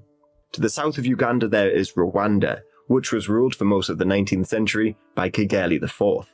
He prohibited foreigners from his country, especially the Zanzibari slave traders, and protected his country using modern rifles, which he mainly acquired from the Germans.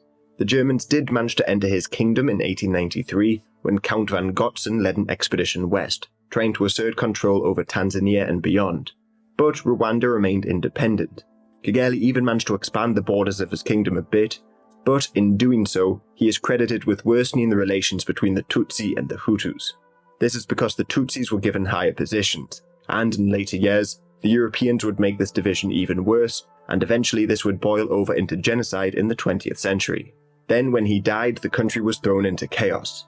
His son Mbambwe IV took over in 1895, but the previous king had many wives, and these wives had a lot of power. Mbambwe's mother had already died, so another royal wife named Kanjogira plotted to remove him from power and install her own son. She launched the Rukunchu coup, and Yuhi V, her son, became king.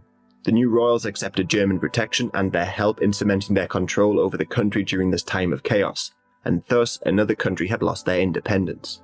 Further south still there was Burundi, which was then ruled by Umwezi IV.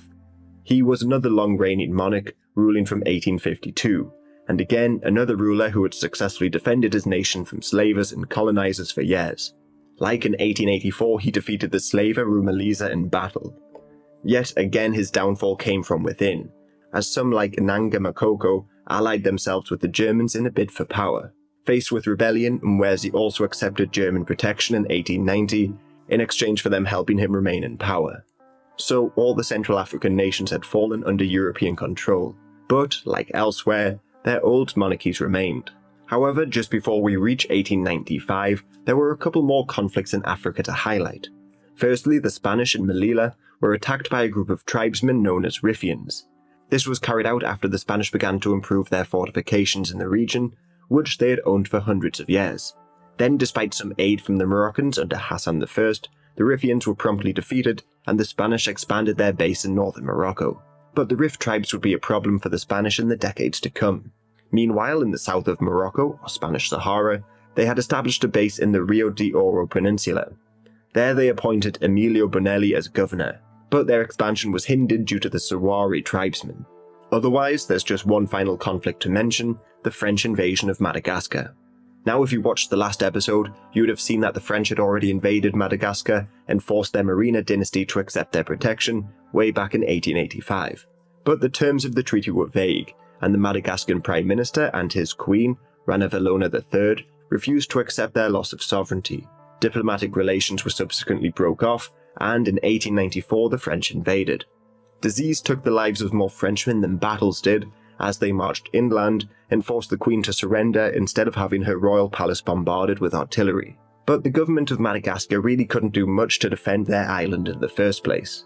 For starters, they made themselves incredibly unpopular by converting to Christianity, and then ethnic groups like the Antifasi had either been massacred or enslaved during the ruling dynasty's expansionist wars in the decades prior. So rebellions broke out almost immediately as soon as the French landed. The Queen was then exiled, but the French had to subdue a number of anti-Christian uprisings as the country was brought firmly under their control. Meanwhile, up the coast, there was the short, incredibly short, Anglo-Zanzibar War. This war began when Sultan Hamad Bib Tuwaini died, and Khalid bin Bargash took the throne. This may seem pretty innocent, but according to past treaties, any sultan needed to get British approval before taking the throne, something that bin Bargash did not have. He was, after all, far more anti-British than other contenders, like Hamoud bin Mohammed, who the British intended to put on the throne. So the British went to war, bombarded Zanzibar and won, and the whole thing lasted around 40 minutes, making it the shortest war in history. The British then installed their puppet as sultan, and, as one positive takeaway, the British forced him to outlaw slavery. This was a monumental moment in the history of the region, as Zanzibaris had been enslaving Africans deep into the Congo and selling them across the Indian Ocean for centuries. Plus, the British were making moves elsewhere, especially in the south, against the independent Boer republics. There, the Boers under Paul Kruger managed to improve their economy a great deal. In fact, they improved it so much that they began to challenge the British Cape Colony for dominance in the region. So, fearing their position in South Africa was being challenged, expansionists like Cecil Rhodes hoped to encourage a rebellion among the Uitlanders, foreigners who had migrated to Transvaal during the gold rush. They did lack many rights and discontent within the community was high. So, in 1895, Rhodes helped organise the Jameson Raid into Transvaal without authorisation from London. This raid, however, failed and Rhodes was forced to resign as the Prime Minister of the Cape Colony. Plus, it encouraged Transvaal to import foreign arms, and Kaiser Wilhelm II of Germany sent a telegram to Kruger congratulating the Boers. This Kruger telegram worsened Anglo-German relations in the build-up to World War I, and the British began to fear a German-Boer alliance, so war between the two would eventually break out in 1899. So the Boer republics had kept their independence, but in East Africa, the Ethiopians had not only managed to maintain their independence, but they expanded their borders under Johannes IV. However, he was killed in battle against the Mahdists of Sudan, and Menelik became the new emperor, and he continued to expand south. He was also the leader who established the city of Addis Ababa, the current capital city, founded the country's first banks, post office and railway lines. Plus, he introduced electricity into the new city. He, however, had a harder time at abolishing the slave trade, despite amputating slavers, as his control was somewhat limited in the growing country, and he faced a couple of famines. But he strengthened relations with Russia, got weapons from them, and this proved vital because in 1895 the Italians invaded. The Italians had for the past few years been fighting the Mahdists in a number of battles, and controversially seized Massawa in 1894, angering the Ethiopians who wanted a seaport. They then used past treaties signed with the Ethiopians, poorly translated treaties, to justify their invasion. 15,000 Italians and their allies marched inland and met over 100,000 Ethiopians at the Battle of Adwa in March 1896. There the poorly trained, outnumbered and unprepared Italians lost to the Ethiopians, making it one of the only African countries to maintain their independence, with the other being Liberia. This was a great humiliation for the Italians and weakened their position in East Africa. They could have even lost land to the Mahdists, but fortunately for them, the Mahdists faced a number of enemies. For instance, the Belgians had managed to push east through the Congo, and in 1894 they were given the Lado Enclave by the British, a small piece of land in South Sudan. But this was currently occupied by the Mahdists, and this brought Belgium into the war against them. The Congo Free State crushed the Mahdists at the Battle of Rajaf in 1897, but faced a number of mutinies among the Datila people they conscripted. This was particularly important because this prevented the Belgians from moving on to their desired target of Fashoda, where the British and French would later meet and almost go to war. So, had they not mutinied, maybe there could have been a three-way standoff between the British, French and Belgians. As for the British, they had finally tried to get their revenge on the Mahdists, and in 1896 began building railway lines to invade. Under Kitchener they would move south quickly, and in 1898 crush the Mahdists at Omdurman. There the British only lost around 48 men, compared to 12,000 Mahdists killed and 5,000 captured. Khartoum was then brought under Anglo-Egyptian rule, and the British continued to push south, eventually killing the new Mahdist leader in battle in late 1899. They were then set to take over South Sudan, but back in 1897, two Frenchmen set off on expeditions to unite the colonies in the east and west. Christian de Bonchamp set off from Djibouti, and Jean-Baptiste Marchand set off from French Congo, both hoping to meet in South Sudan. Bonchamp, however, failed to get beyond the Ethiopian highlands and hostile locals, but Marchand did succeed, and he made it to Fashoda in July 1898. Once there, however, he was soon joined by Kitchener, who arrived after their victory over the Mahdists with 1,500 men. Marchand, on the other hand, only had 20 French officers and 100 African troops, so he was keen to avoid conflict. He and Kitchener therefore both met and avoided conflict, agreeing to await orders from their respected governments before acting. The British stood firm in their claims, while in France they were more divided.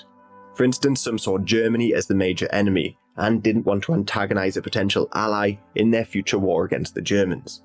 Then the infamous trial of Dreyfus took place. He was a Jewish man who was allegedly spying for the Germans, and this drew attention away from Fashoda. So the French were able to peacefully resolve the crisis and withdrew, avoiding conflict with Britain. But French nationalists like a young Charles de Gaulle felt humiliated at the French withdrawal, and the future French focus in the defense of their African colonies has been dubbed the Fashoda Syndrome. Yet the French were having far more success elsewhere. In 1898 they had finally managed to defeat Samori Touré, a Muslim ruler who they'd been fighting for the last 2 decades. But despite initial victories against the French, his support had waned, and the French captured him and sent him into exile. This defeat, along with treaties signed with other great powers, firmly cemented French control over most of West Africa, including the interior of the Ivory Coast and the likes. The general that finally achieved this victory was Henri Gouraud, and he became a hero in France. He would later serve in World War I, and then, after the war, crush the Great Syrian Revolt. This victory opened the path to French conquering the lands controlled by Rabih az-Zubayr. I mentioned him back in the 3rd episode, but as a recap, he was a warlord from Sudan who carved out a state for himself. In 1887 he invaded Darfur and then pushed further west, taking over the Bagrimi Sultanate and forcing its ruler, Gaurang II, to flee in 1893. The same year he conquered the old Bornu Empire and made Dikwa, now in Nigeria, his capital city. Hoping to modernize, he reached out to the Royal Niger Company, but he was an infamous slaver and there were a number of stories about his brutality, so he was turned away. In response, he began to launch even more raids, threatening the Niger Company, which was now surrounded by 2 major Islamic empires, Rabih's and the Sokoto. But it was the French who were about to change this. From the Congo they sent Emile Gentil to meet with Gaurang II, and his Bagrimi Sultanate, or what was left of it, was put under French protection. Then, when this sultanate was threatened by Rabih, the French sent troops from the Congo in 1899, but they were wiped out at the Battle of Togbau. However, Rabih's power was beginning to weaken. As the British defeated the Mahdists, their influence, albeit not full control yet, expanded into the likes of Darfur. Then, 3 different French forces were converging on the region from different parts of their empire. Emile Gentil led troops again from the Congo, the Faroe Lamy mission was heading through the Sahara from Algeria, and the Volay-Shannon mission was coming from the west. This Volay-Shannon mission was incredibly brutal. They set off with just a small force, but left a trail of destruction in their midst. The atrocities were so bad that the French sent Jean-Francois Club from Timbuktu to intercept them and take control. On the way he would have seen torched villages, numerous civilians hung from trees, and even children cooking on fire. But when they met, Volay had Club killed, and declared that he was no longer a Frenchman, but a black chief, and the conqueror of an empire. But this just prompted a mutiny, and both leaders were killed. Lieutenant Pollier took control of the mission at Zinda in Mali, and proceeded to head over to Kuseri in northern Cameroon. The 3 expeditions then met up, captured the town, and defeated Rabih in battle. He was killed during the conflict, and his empire promptly disintegrated, with the French taking most of it except Bornu, which later went to the British. As for the British, their military presence in Nigeria grew after a conflict against the Istakari leader, Chief Olomu, back in 1894. Now, Chief Olomu acted as an intermediary between the British and the then still independent nation of Benin.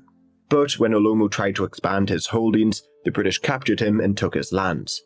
But the authorities still didn't permit an invasion of Benin. Nevertheless, James Robert Phillips moved into Benin without permission. To hide his attentions, he hid all of the weapons, but this proved to be disastrous, as the Order of Benin found out about the invasion and ambushed them. Because their weapons were hidden, they had no way to defend themselves, and most were killed in January 1897. However, as always, this massacre prompted a punitive expedition with the full backing of the Royal Navy. Around 1,500 Marines plus local troops marched on the capital of Benin and torched villages on their way. Rockets were then fired indiscriminately, and the walls of Benin, the largest earthworks created, were completely destroyed. The kingdom was then disbanded, and many of the artwork was shipped back to Europe, including the famous Benin bronzes. But the British in Nigeria didn't stop there, as the Nembi kingdom had been placed in the British sphere of influence at the Conference of Berlin, but their king Frederick William Koko had refused to allow the British into his region. Yet this region became increasingly more valuable since the discovery of oil and the formation of the British Oil Rivers Protectorate. But in 1895, Koko renounced Christianity and led an attack on the company's base at Akassa. A couple dozen British settlers were captured and ceremonially executed, and some reports indicate that they were eaten. This was again followed by a punitive expedition, and Koko was deposed. Now public opinion was slowly turning against the private African companies and their leaders like George Goldie. However, Koko went a little bit too far with the cannibalism. Then living in exile, he was probably the inspiration behind King Koko the Fantapo in the Dr. Dolittle books. So Goldie was therefore able to keep control of his Niger company, and in 1897 he personally led attacks on small Islamic states like the Bida Emirate. But this success finally meant the end of the private companies in West Africa though, as up against German and French state-sponsored colonies, they really didn't stand much of a chance to compete. So the charter was finally revoked a couple years later, and the British government took control of Nigeria. Meanwhile, the nearby Ashanti had been turned into a British protectorate back in 1891, but by 1894, King Prempeh I was refusing to allow the British to establish a residency in his capital Kumasi. So the British, led by the likes of Robert Baden-Powell, marched on the city and forced Prempeh into exile. This was a remarkably peaceful expedition, as the Ashanti more or less gave up without a fight. But some British did die mainly of disease like malaria, like Prince Henry, the son-in-law of Queen Victoria. The British, by the way, justified this war and other actions by saying they were hoping to end human sacrifice, slave trading, and to establish peace. But as you can probably guess, they mainly wanted to prevent the French or Germans moving into Ashantiland and to claim the riches of the kingdom. The causes for the next war with the Ashanti were a little more ridiculous, as it began when Frederick Mitchell Hodgson insisted that he should be able to find and probably sit on the golden stool. This was pretty scandalous, as the stool served as a symbol of not only the royal family, but also the kingdom at large. Only the king had the authority to even touch it, so the fact a British person wanted to find the stool which was hidden was incredibly offensive to the Ashanti, but some say that Hodgson just didn't realise how important it was. So the Ashanti rose up under the Queen Mother Ya Ashantiwa in March 1900, forcing the British to retreat to a small stockade. But with the help of a few hundred Hausa soldiers, they fought off the attacking Ashanti until a relief force helped them escape. A second expedition was sent into the capital and forced the remaining royal family to surrender. But they surrendered on the condition that the stool would not be touched by a Brit or non-Akan person. Akan, by the way, are the people that lived in the Ashanti kingdom. So the Ashanti, despite being annexed, claimed victory. As for the stool, it was discovered in 1920 by road workers, and it is currently housed in the British-built Ashanti Palace. But let's move away from West Africa, as the late 19th century saw developments elsewhere. In Zambia, the British had already secured the south back in 1890, as they secured a deal with Lewanika, the ruler of Barotseland. But the north still lay unclaimed, and was sitting directly in between British and Belgian control. On the Belgian side was the province of Katanga, the former lands of the slaver Umsiri, and this land the British had tried to claim. However, Alfred Sharp was never able to make a deal with Umsiri, so the Belgians just moved in and killed him and claimed it for themselves. The British therefore were unwilling to let this happen again, but Alfred Sharp once again failed to strike a deal with the leader of northern Zambia. This was Mwata Kazembe X. He did give the British some mining concessions in this resource-rich land and allowed some missionaries into his country, but largely he refused to submit. For instance, he refused the British South African Company the right to fly the Union Jack, and stopped their tax collectors from getting money from his citizens. He even began to clash with company troops in the late 1890s, prompting Alfred Sharp to send in troops from Malawi. Seeing British machine guns and cannons and even Sikh troops, the king retreated without a fight. Missionaries gave him refuge and then helped him negotiate his return to power. The British agreed to this, and for the remainder of his life, he worked closely with the company. Thus, the British had secured Zambia for themselves. However, they were now too late to realise their dream of connecting Cape Town to Cairo, and would need to wait until the end of the First World War for that.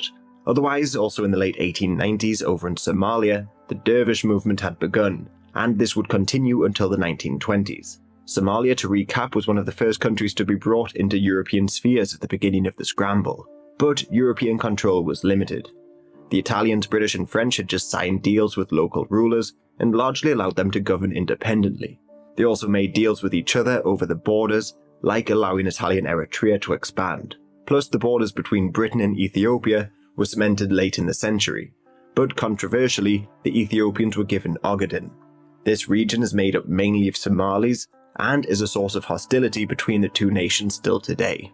So, in Somalia, the sultanates of Marjateen, Wasangali and the likes were still there, and their rulers like Mahmud Ali Shire of Wasangali, despite signing agreements, would join in the dervish movement against the colonizers once it began.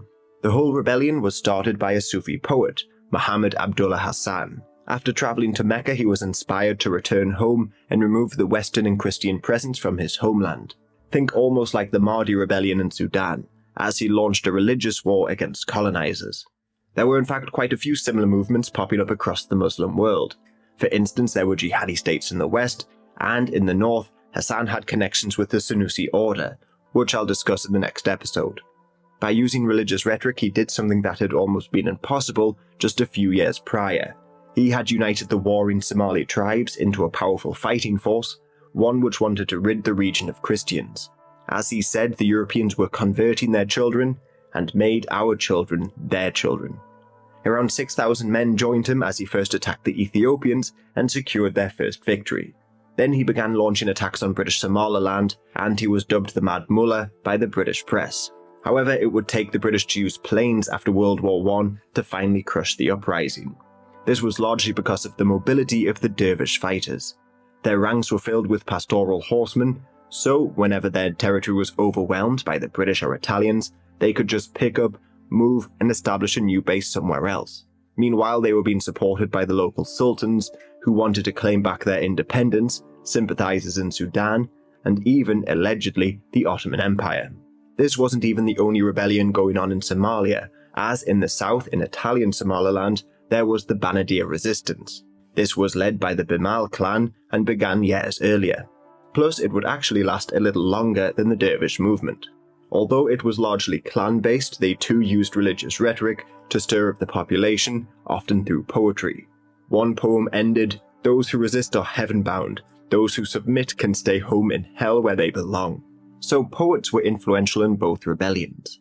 Hassan would actually trade insults and poems with another anti-colonist, Uwais al-Barawi. Barawi began the insults as he favoured a more peaceful solution and accused the rebels of being Wahhabi. In one poem he wrote, "They are the justifiers of spilling the blood of the ulama and of wealth and women. They are libertines. They prohibit the study of sciences such as law and grammar. They are repugnant. Their characteristic is to wear their hair like the Wahhabi. They are a sect of dogs." For these accusations, Barawi would be assassinated by Hassan in 1909. Yet of course these weren't the only rebellions. They were popping up across the continent, like the Bailundu revolt in Portuguese Angola. There, the Ovumbundu kingdoms, including the Bailundu kingdom, had lost their independence back in 1890. But the region was seeing an increase in Portuguese activity. This, along with the economic problems, obviously angered the locals. But the conflict began in 1902 when the Portuguese accused the king of Bailundu's councillor of not paying for bottles of rum. Tensions rose, the Portuguese imprisoned their leaders, and the rebellion began. The Portuguese enlisted the help of Boer settlers and chased the rebels into the mountains and continued to launch expeditions against them until 1904, when they were finally defeated. But going back to Muslim uprisings and wars. Over in the west, the Germans had finally settled their Togolese borders in exchange for some Pacific islands. But they still only held onto the coast of Cameroon. To the north lay the Muslim kingdom or Fondom of Bafut. This small state was attacked numerous times by the Germans between 1901 and 1907. However, they never really submitted to German rule, and the Germans had to just reinstate their ruler when no good replacement was found. So the Bafut Wars were a costly affair. Otherwise, there was the Sokoto Empire further north, the jihadist state which had held off European advances so far. Inside their empire were a number of autonomous regions, one of which was Adamawa. Inside Adamawa, in the late 1890s, there were a number of internal conflicts. For instance, there was yet another person claiming to be the Mahdi, Hayatu ibn Said. He began to rebel against the crown, so the Germans, claiming to want to end the Islamic slave trade, took this opportunity to move in 1899. But the Muslims resisted fiercely, and in 1901, the Germans had only really managed to subjugate Tapati. That year they met with the Emir, Zubairu ibn Adama, to discuss the possibility of placing his lands under German protection. But this came to nothing, so the Germans attacked again, while the British, looking to exploit the situation, moved on Yola. Zubairu was then on the run. He appealed to the Sokoto for help, plus the calls for jihad inspired many Mahdist supporters to join forces with the Emir. Together they tried to reclaim land but failed. Slowly, sultans of different cities broke from the Sokoto and swore allegiance to the Germans or the British. As for Zubairu, he was killed by tribal enemies in 1903. As the Germans moved north, the British, led by the likes of Frederick Lugard, proceeded north as well and occupied Kano.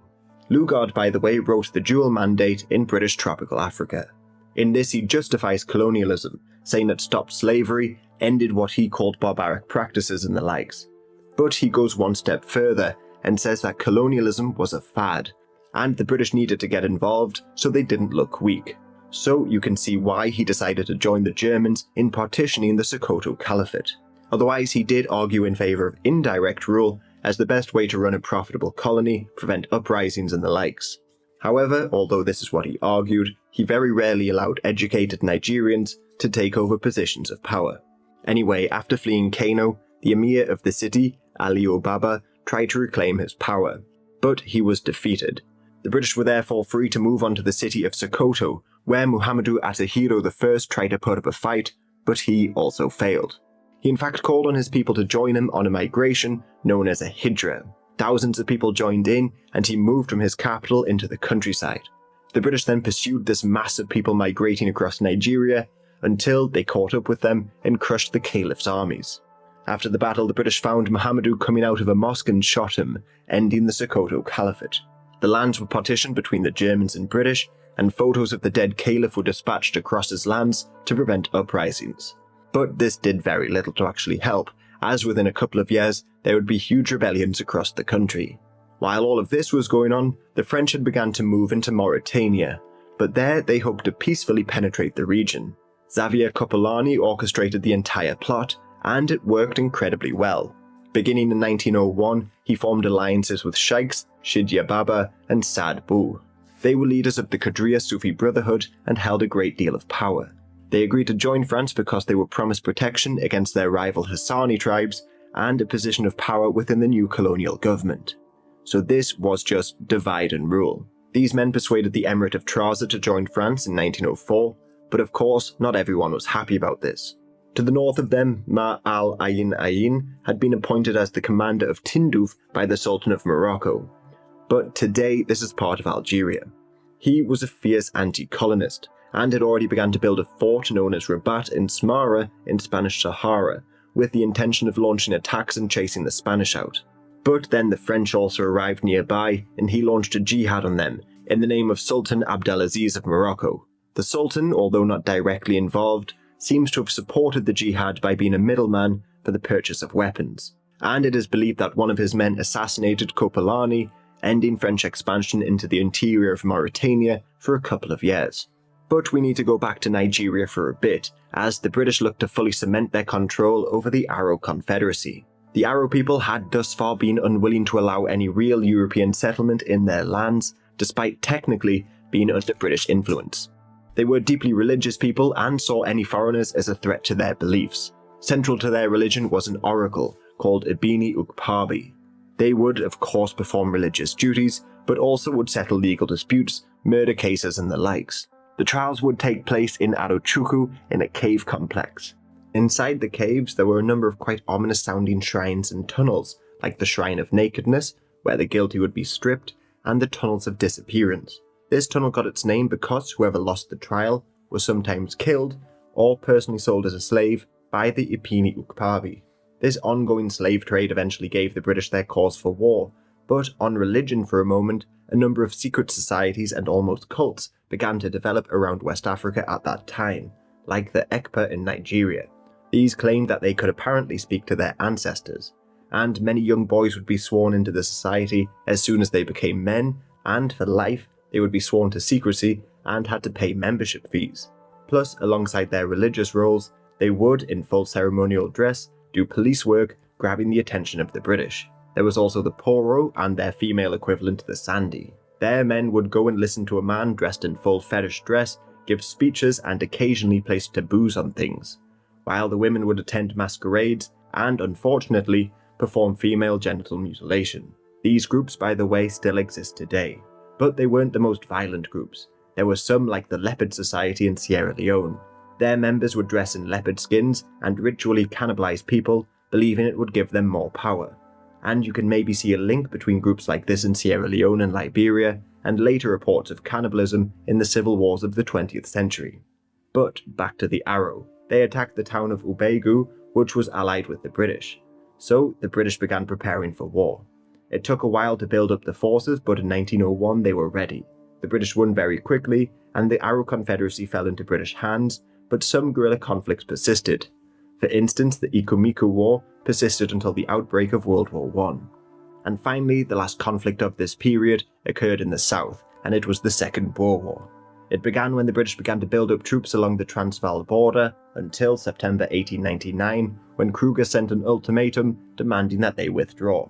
This, however, was ignored, and war was declared in October. Thousands of foreigners joined to help the Boers in the early stages of the war as they lay siege to towns like Ladysmith and Kimberley. But in 1900, thousands of British reinforcements arrived to relieve the besieged cities. Their march was temporarily halted at the Battle of Spion Kop, a battle which Gandhi and Churchill both witnessed. By that May, Robert Baden-Powell had relieved the city of Mafeking, and in June, both Johannesburg and Pretoria were captured. But many Boers like De La Rey, Jan Smuts and Louis Botha launched a guerrilla war, and the 250,000 British troops struggled to maintain control over the region. So they built thousands of blockhouses around South Africa to defend their supply lines. Herbert Kitchener also began burning crops, houses and anything that could potentially aid the guerrillas. Captured Boer men were then deported to colonies like Bermuda and St. Helena, while mainly women and children were sent to concentration camps, where around 40,000 people died, many of which were children. This was met with outrage internationally. So thousands of Dutch, Scandinavians, French, Irish, Americans, Italians and more joined in the war on the side of the Boers. The Russians as well were also keen supporters of the Boer cause, not only because they had a mutual enemy, but also because they believed that they shared similar values. As Tolstoy wrote in his diary, "Opening a paper every morning, I passionately wish to read that the Boers have beaten the British. It cheers my soul." Plus, in Britain, many also actually opposed the war, notably the Liberal Party under Bannerman. But patriotic fervour won out, and the Liberals were defeated in the so-called Khaki election. As the war dragged on, the Boer guerrillas were increasingly unable to carry out their raids, and both sides became worried about black people like the Swazi becoming involved in the war. So the Bitter Enders, as they were called, made peace in 1902, and the Boer republics were annexed. Plus, in the aftermath, Swaziland finally accepted British protection. Although reconstruction and amnesty was offered to the Boers, the British governor, Alfred Milner, tried to anglicise the newly conquered regions. But this worsened race relations and fueled Boer nationalism. So when the Union of South Africa was declared in 1910, many Boer leaders like Botha and Smuts were elected as prime ministers. However, by now, the majority of the South and West was colonised. Yet even by the early 20th century, some nations were still free from European rule, although very few. The final nations to fall, like Morocco, would cause tensions between the great powers in the build-up to the First World War. Otherwise, there was of course a wave of unrest against colonisation. For instance, there was the Maji Maji revolt against the Germans in Tanzania, and more Mahdist uprisings. Plus, great crimes were committed, like the genocide of the Herero, forced labour and a great deal more. By the early 20th century, most of Africa was fully under European control. But in the north, Morocco was still open to colonisation. The country was ruled by Sultan Abdelaziz, but the extent of his control was really weak. In the countryside, bandits and local rulers ruled virtually independently and captured foreigners. Like Raizuli, a man who has been described as the last Barbary pirate. He captured a few people and held them to ransom, but none prompted such outrage as the kidnapping of an American man named Perdicaris in 1904. To secure his release, Raizuli demanded the control over provinces in the country, making him a bit of a Robin Hood character, fighting against a corrupt sultan who was conceding too much to the West. But President Teddy Roosevelt responded swiftly and sent ships to Morocco. They demanded that the Sultan pays the ransom, and to make sure it happened, there were plans of even landing Marines and capturing custom houses. This worried a couple nations in Europe like Spain, who believed the US wanted ports in Morocco, and this was especially worrying for them as they'd just lost Cuba and the Philippines to the Americans a few years earlier. But the Sultan gave in and the captive was released. Yet this was just one of the many problems that the Sultan was facing. For instance, Bu Humara claimed to be the Mahdi, the saviour of Islam, and also the rightful heir to the throne. He launched a rebellion in the north of the country, and the French could and did use any assassination as a pretext to claim more land. French interest in Morocco had in fact been growing due to the construction of the Trans-Saharan Railroad. Plus, the oases in what is now southern Algeria were controlled by Morocco for centuries, but their control in the 20th century remained weak, so the French, actively pursuing Algerian rebels and their colonist ambition, annexed the land around Tuat in 1901. Then in 1903 they took Betjar, and they would continue to chip away at Morocco's borders over the next few years. Morocco's independence, however, was initially defended by Britain, the age-old rival of France. France, on the other hand, was keen on keeping allies in the Mediterranean, and in 1900 they signed an agreement with the Italians, giving them a free hand in Libya, and they offered Morocco to the Spanish. But the Spanish, despite their proximity and existing colonies, refused, believing it would bring them into a conflict with the British. However, in 1904, everything changed, as the British and the French signed the Entente Cordiale. As part of this agreement, without asking Spain, the two powers promised the Spanish a sphere of influence in the north. This would prevent the French from controlling land opposite Gibraltar, while, in turn, the British would withdraw from Moroccan affairs and allow the French to move in. So for the two powers it was a win-win. But Germany was wary of this new alliance, and wanted to use Morocco to undermine it. So the Kaiser travelled to meet the Sultan and declared that he would support their independence. He believed the Americans would join him in this pursuit, and the Anglo-French alliance would begin to break apart. War was even threatened at one point before they met at the Conference of Algeciras. The British stood by the French and Spanish as they were given rights to buy land, police the area and set up banks. Germany, meanwhile, already angry at not being included in colonial talks, was left out of it and stepped up in their arms race with the British. As for the Moroccans, they had delegates there, but it was almost impossible to communicate. First there was the language barrier, and then they had no telegraphs to communicate with their sultan back home. So, as some foreign diplomats said, they sat there like statues. Angered by this, the sultan's own brother, Abd al-Hafid, rose up and took power for himself. But as one contemporary British writer wrote, to maintain his authority over the tribes, he must continue to appear decidedly anti-European in his feelings and his policy. On the other hand, he must have the money, and the money must come from Europe. Meanwhile, as the Germans were making enemies in Europe, they were committing atrocities in Africa by genociding the Herero people of Namibia. Well, the Herero people, who were herders, as well as the hunter-gatherer Nama people. They lived in Namibia alongside the Urlam, who were a mixed-race group, and the Uvambu, who were isolated in the north. The Germans, at the beginning of the scramble, had essentially tricked the locals into selling vast tracts of land to them, and then used local rivalries to expand their possessions. During their rule, Heinrich Ernst Göring, the father of Hermann Göring, provided very little aid to the Herero, and thanks to false reports of gold being discovered, German settlers arrived in large numbers, occupied native land, and often confiscated their livestock. So there were small-scale clashes and disturbances, but in 1903, Samuel Maharero decided to launch an open rebellion against the Germans and attacked a nearby fort, killing over 100 people.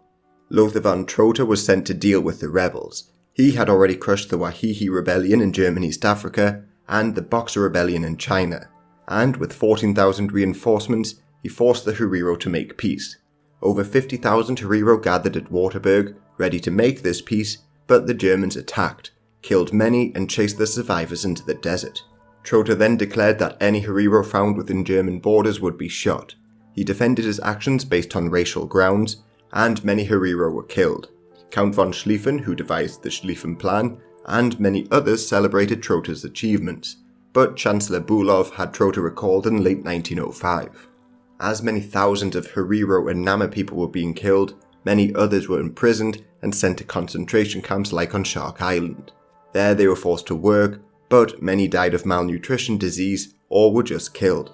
Although numbers are disputed, around 65,000 people are estimated to have been killed during this period, so that's 80% of the Herero population and 50% of the Nama people. Plus, medical experiments were also carried out, and many were actually carried out on living patients in order to find out the causes of scurvy and the likes. Then some, like Eugene Fischer, a future member of the Nazi Party, conducted experiments on mixed-race people. His work would later be studied by the likes of Joseph Mengele, and it was influential in the Nazis' Nuremberg race laws. Elsewhere, over in West Africa, the Germans had also recently partitioned the Sokoto Caliphate with the British in 1903. The British were in fact having some trouble in Nigeria, caused by the Ikomiko movement. This was a secret society which rose up in Igbo territory. The British tried to crush the movement by burning down villages and imprisoning leaders in 1902, but they kept on popping up over the next decade. While over in German Cameroon, the colonizers fought against the Muslims of the north in two different rebellions. The first rebellion was led by Goniwa Day, who led some Muslims after going on the Hajj and called for jihad. Malhalaji led the other group of Muslims once again after taking the pilgrimage to Mecca, and when he returned, he called for yet another Mahdist revolt in Africa. Malhalaji claimed that he would deliver the Muslims to the saviour of Islam and chase the colonists out. So Fulani people and Bugara Arabs from Chad joined him. However, Alhaji was quickly captured and publicly beheaded, while Wadai was chased throughout the country. Most of the local rulers constantly forced his men to withdraw, fearing German retaliation. But he managed to evade capture until 1907. Then, in Garua, machine guns hacked down his men, and the Germans proceeded to hang any leaders who sympathised with his cause. Also, wanting to end any repeats, the Germans banned people from going on the Hajj without prior approval. But the Germans were equally as brutal over in Tanzania during the Maji Maji Rebellion. There they introduced forced labour and forced everyone to grow cotton. This not only changed the social order of the region, but many places were just not producing enough food to feed their own people. So, in 1905, a drought hit, and the people rose up against the colonizers. Like many other anti-European rebellions, the people turned to magic, believing they could turn bullets into water, found potions to protect them and the likes. In this case, they followed a man named Ungwali. He mixed animism with Islam and marched into battle with antiquated weapons. So the Germans were able to crush the rebels pretty quickly. However, they went one step further. As Captain Wangenheim wrote to the governor, "Only hunger and want can bring about a final submission. Military actions alone will remain more or less a drop in the ocean." So von Gotzen, the governor, launched a scorched earth campaign, essentially starving the people of southern Tanzania and killing upwards of 300,000 people. Apparently the region never recovered for at least 50 years afterwards, but it did finally end rebellions in Tanzania. From the 1880s, the Tanzanians rose up during the Abushiri Revolt, the Wahihi Rebellion, but the Maji Maji proved to be the last major one against the Germans. Of course, the Germans weren't the only people committing atrocities. Leopold of Belgium ruled the Congo, using the force publique. Some of their commanders, like Leon Phoebes, destroyed 160 villages in just 1 year, back in 1894. There were some rebellions like the mutinies mentioned in the previous episode, and even the Kosengo Nyembo rebellion of 1905. But these were brutally crushed, and in the reprisals, there were widespread reports of crucifixions of men, women and children to punish villagers. There were also baskets of heads and hands that were collected from any place that had protested. As Peter Forbarth wrote, the baskets of severed hands, set down at the feet of the European post commanders, became the symbol of the Congo Free State. The collection of hands became an end in itself. Force publique soldiers brought them to the stations in place of rubber. They even went out to harvest them instead of rubber. They became a sort of currency. Reports and books like The Heart of Darkness introduced the world to these atrocities. Britain sent members of Parliament to investigate, including Roger Casement, the future Irish nationalist. Plus, prominent African Americans like William Shepard and George Washington Williams also disproved Leopold's propaganda campaign. So Leopold eventually bowed to international pressure, and the Belgian Parliament voted to annex the colony itself. However, this largely split the Parliament, as even among the socialists, there were debates over what to do. Some refused to allow it as anti-colonists, while others wanted to take it from Leopold in order to run the colony more humanely. The Portuguese also faced international condemnation for their use of slaves, especially in São Tomé, the third largest cocoa producer in the world. William Cadbury, the founder of the chocolate company, convinced companies in Britain and America to boycott Portuguese products. Yet the practice continued in Angola, Mozambique and elsewhere. The Niassa Company and others forced whole families to work on cotton or rubber plantations, or to produce chocolate way into the 20th century. Even after Republicans removed the monarchy in 1910, the system continued. So, of course, people tried to push the Portuguese back, but the Ovambo, for instance, were defeated at the Battle of Mufilo in 1907. Plus, on forced labour, it should be said that the British in particular imported workers from across their empire and beyond to come and work within Africa. These had the offensive name of coolie, and they greatly changed the demographics of certain places. Indians and Chinese men in particular arrived in places across the continent to work in horrific conditions, in mines, plantations and the likes. They were instrumental in constructing huge projects, like the Ugandan Railway, alongside Africans. 2,500 men died during the construction of this railway, which included a couple dozen to man-eating lions. The Nandi people of Kenya tried to resist the construction of this railway, but the British assassinated their leader in 1905. Churchill praised the construction of it, saying it demonstrated the British art of muddling through the forests, through the ravines, through troops of marauding lions, through famine, through war, muddled and marched the railway. But many MPs, including Conservatives, criticised it for being ridiculously expensive and serving no real purpose. One MP, for instance, called it the lunatic line. And similar projects were being pursued across the continent and faced similar opposition. But really, the whole colonisation project was deemed too expensive by many. And most of the grand infrastructure projects in Africa ultimately failed. For instance, the French dreamed of a trans-Saharan railway line, but even by World War II, very little had been built. During the war, the Vichy government even tried to finish it off and used forced labour, including many Jews. Torture and excessive punishments were commonplace, but again it failed. Then, even though the British would connect their colonies from Cape Town to Cairo after World War I, they never actually finished off their railway lines. Then, despite initially claiming to be bringing about civilization to Africa, it was clear that they only wanted the locals to work in manual jobs by the sheer lack of universities built in Africa. From the beginning of the scramble right up until the 1920s, only 2 were built in Cairo and Algiers. Before that, there were 2 others, one in Cape Town and another in British Sierra Leone, which was built in the 1820s. Otherwise, in 1922, the University of Kampala was built, but that was really it until after World War II. For many Africans, they needed to rely on Christian schools, like the future president of Kenya, Jomo Kenyatta. He studied with missionaries from the Church of Scotland, or later Mugabe, who went to the Catholic Kutama College. But one interesting college that was actually run by the state was the William Ponty School in Dakar.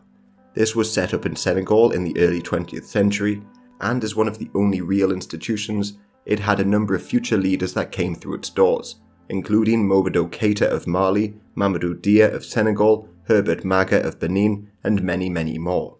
So many societies were formed to help alleviate the plight of the Africans and even oppose colonization entirely. The growing number of socialists saw the whole thing as exploitative and even sponsored for some people to get an education in Europe. Plus, for liberals across Europe, there was also the economic argument. They had long followed the works of Adam Smith and the idea of free trade. So this whole scramble was nothing more than just an extension of the old mercantilist ideas of economics. Plus, for the British in the 1900s and 1910s, the entire sub-Saharan colonial empire only accounted for 20% or so of their exports. Out of this, South Africa contributed 16%, West Africa only 2%, and East Africa only 0.3%. A small colony like Mauritius, on the other hand, contributed 2% of exports. Obviously, that's not to say a great deal of wealth wasn't extracted from the regions, and the push for cash crops didn't devastate them. But East and West Africa contributed about as much in terms of export as their Caribbean colonies. France, on the other hand, were able to extract a great deal more and became far more reliant on Africa. West African colonies gave about 10% of exports, Madagascar 6%, and North Africa over 50%. As for Germany, their colonies ran a loss every year.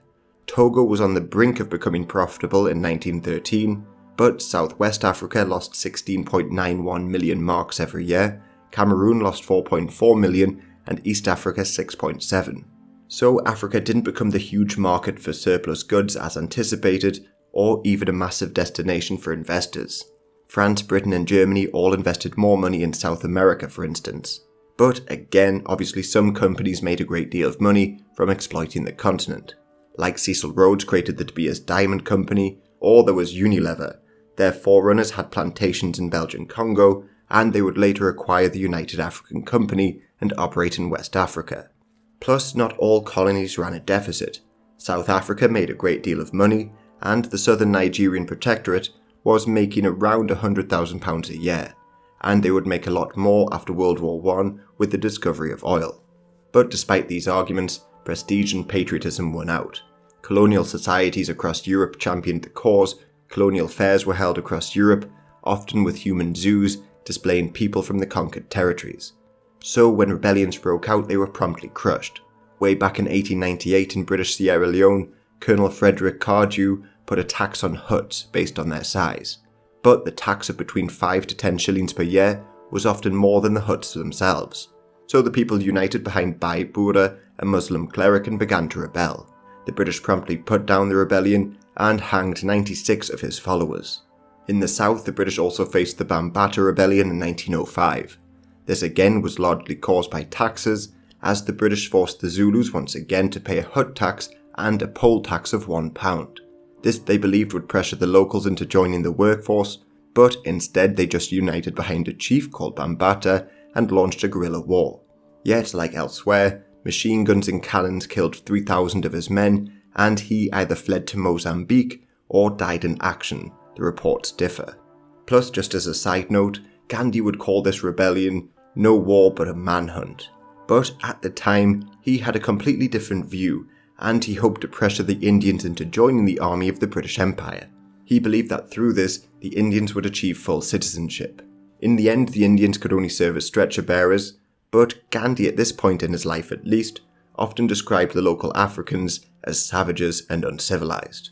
Otherwise, there was the Wad Habuba revolt in British Sudan. This small rebellion was started by a veteran of the Mahdist rebellion, but gathered very little support, and once again was crushed. As for the French, they had to deal with a rebellion in Madagascar in 1904. Now, the Madagascans had kept up some level of resistance to the French occupation, but in the early 20th century, the French began to introduce, again, new taxes, forced labour, and executions without a trial. Plus, thousands of Asian workers were imported, challenging the whole culture and status quo. So the people rose up across the country, targeting initially Catholic churches. They actually won some early victories like at Ampuri, and then went on to capture towns across the island. However, as with other rebellions, it wasn't to last, and the whole thing was crushed in 1905. But Madagascans would later rebel in 1947. But going back to the colonisation process in the north, the French had continued to chip away at the Moroccan borders by taking Oujda in 1907 after the assassination of Emile Mauchamp at the hands of a mob. Inside the countries, locals began to follow a religious leader named Ma al-Anain. He launched a jihad against the French around Casablanca, but the French just responded to this new threat by bombarding the city and really beginning their slow conquest of the country. Although the French would make further gains in Morocco, in 1906 they were expanding elsewhere. In the middle of the Sahara in Chad, there was the Wadai Empire. This was an Islamic empire which primarily traded in slaves and herded cattle. They had remained relatively weak for quite a long time, far away from the regular caravan routes. But they began to grow in power and wealth thanks to the Senussi order. This was founded by a Sufi named Senussi, who believed that Islamic thought and practices needed reforming. Their movement spread internationally throughout the 19th century, reaching the ears of leaders as far away as Somalia. But their chief base was in Libya, which was then controlled by the Ottomans. They were in fact so influential that the Ottomans didn't really challenge them. Their order would form the basis of opposition to the Italian invasion later on. They would attack the British in Egypt, and when Libya became independent, their king Idris came from the ruling family of the Senussi order. Well, they found an ally in Wadai in Chad. But since the Fashoda incident, the British and the French had made many agreements dividing the region between themselves. Therefore, they wouldn't risk war again. So Darfur would fall under British control, while Chad was French. Darfur, by the way, was ruled by Ali Dinar.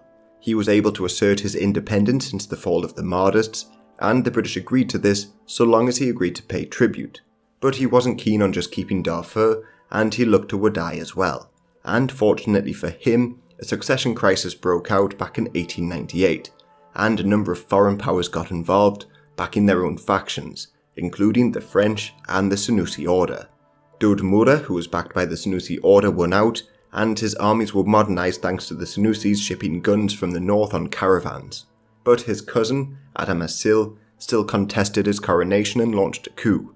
This failed and he fled into French lands, prompting the start of the Wadai War in 1906. The French advance was relatively slow, but a couple hundred French soldiers defeated the Wadai and occupied Adacha the following year. Adam Assil was installed as the puppet ruler, but Dod Mara and the Senussi order just retreated north and launched a guerrilla war. Meanwhile, Ali Dinar of Darfur saw the French expansion as a threat, and he too backed Dod Mura. The first couple French attempts to wipe out the insurgents ended in disaster, until in 1911 Victor Emmanuel Largou and French control was cemented. But they didn't really trust their puppet ruler. so they removed him and took control of what was now an impoverished region. The insurgency, as well as new diseases, wiped out much of the population and forced many more to flee. Especially after some massacres, many leaders and intellectuals went to seek refuge in Egypt or Darfur. So by the outbreak of World War I, the population had been reduced to 400,000 from 700,000 just a couple years before. As for Ali Dinar, he would continue to pay his tribute to the British, but during World War I, they suspected that he was aligning with the Ottomans, so launched a campaign against him. 2,000 men were sent from British Egypt in 1916, and Darfur was brought fully into the Anglo-Egyptian Sudan. Then, post-decolonisation, it remained under Sudanese rule and suffered a great deal in what many have called a genocide, but at the very least ethnic cleansing, at the hands of the Arabian government.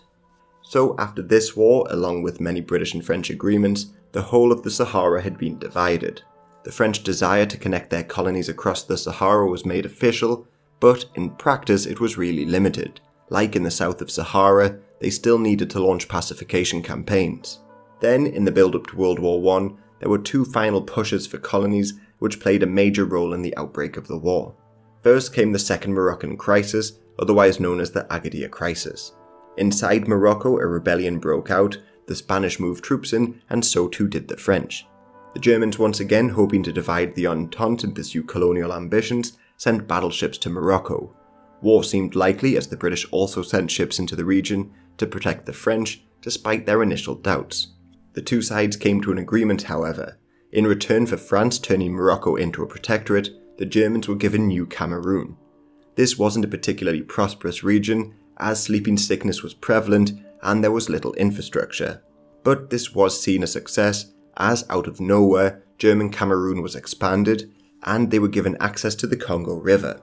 But ultimately, it made the British and French closer and more suspicious of German ambitions. But the French didn't take over all of Morocco.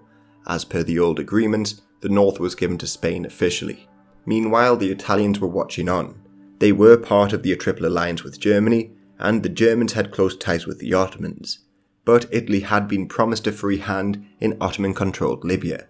So in 1911, they made secret deals with Britain and France and made their move. But the Italians had always been quite slow at colonising. They first sent over migrants and then set up institutions like banks, believing this would give them a better claim. However, as they tried to start this in Tunisia, the French just moved in and took it forcibly.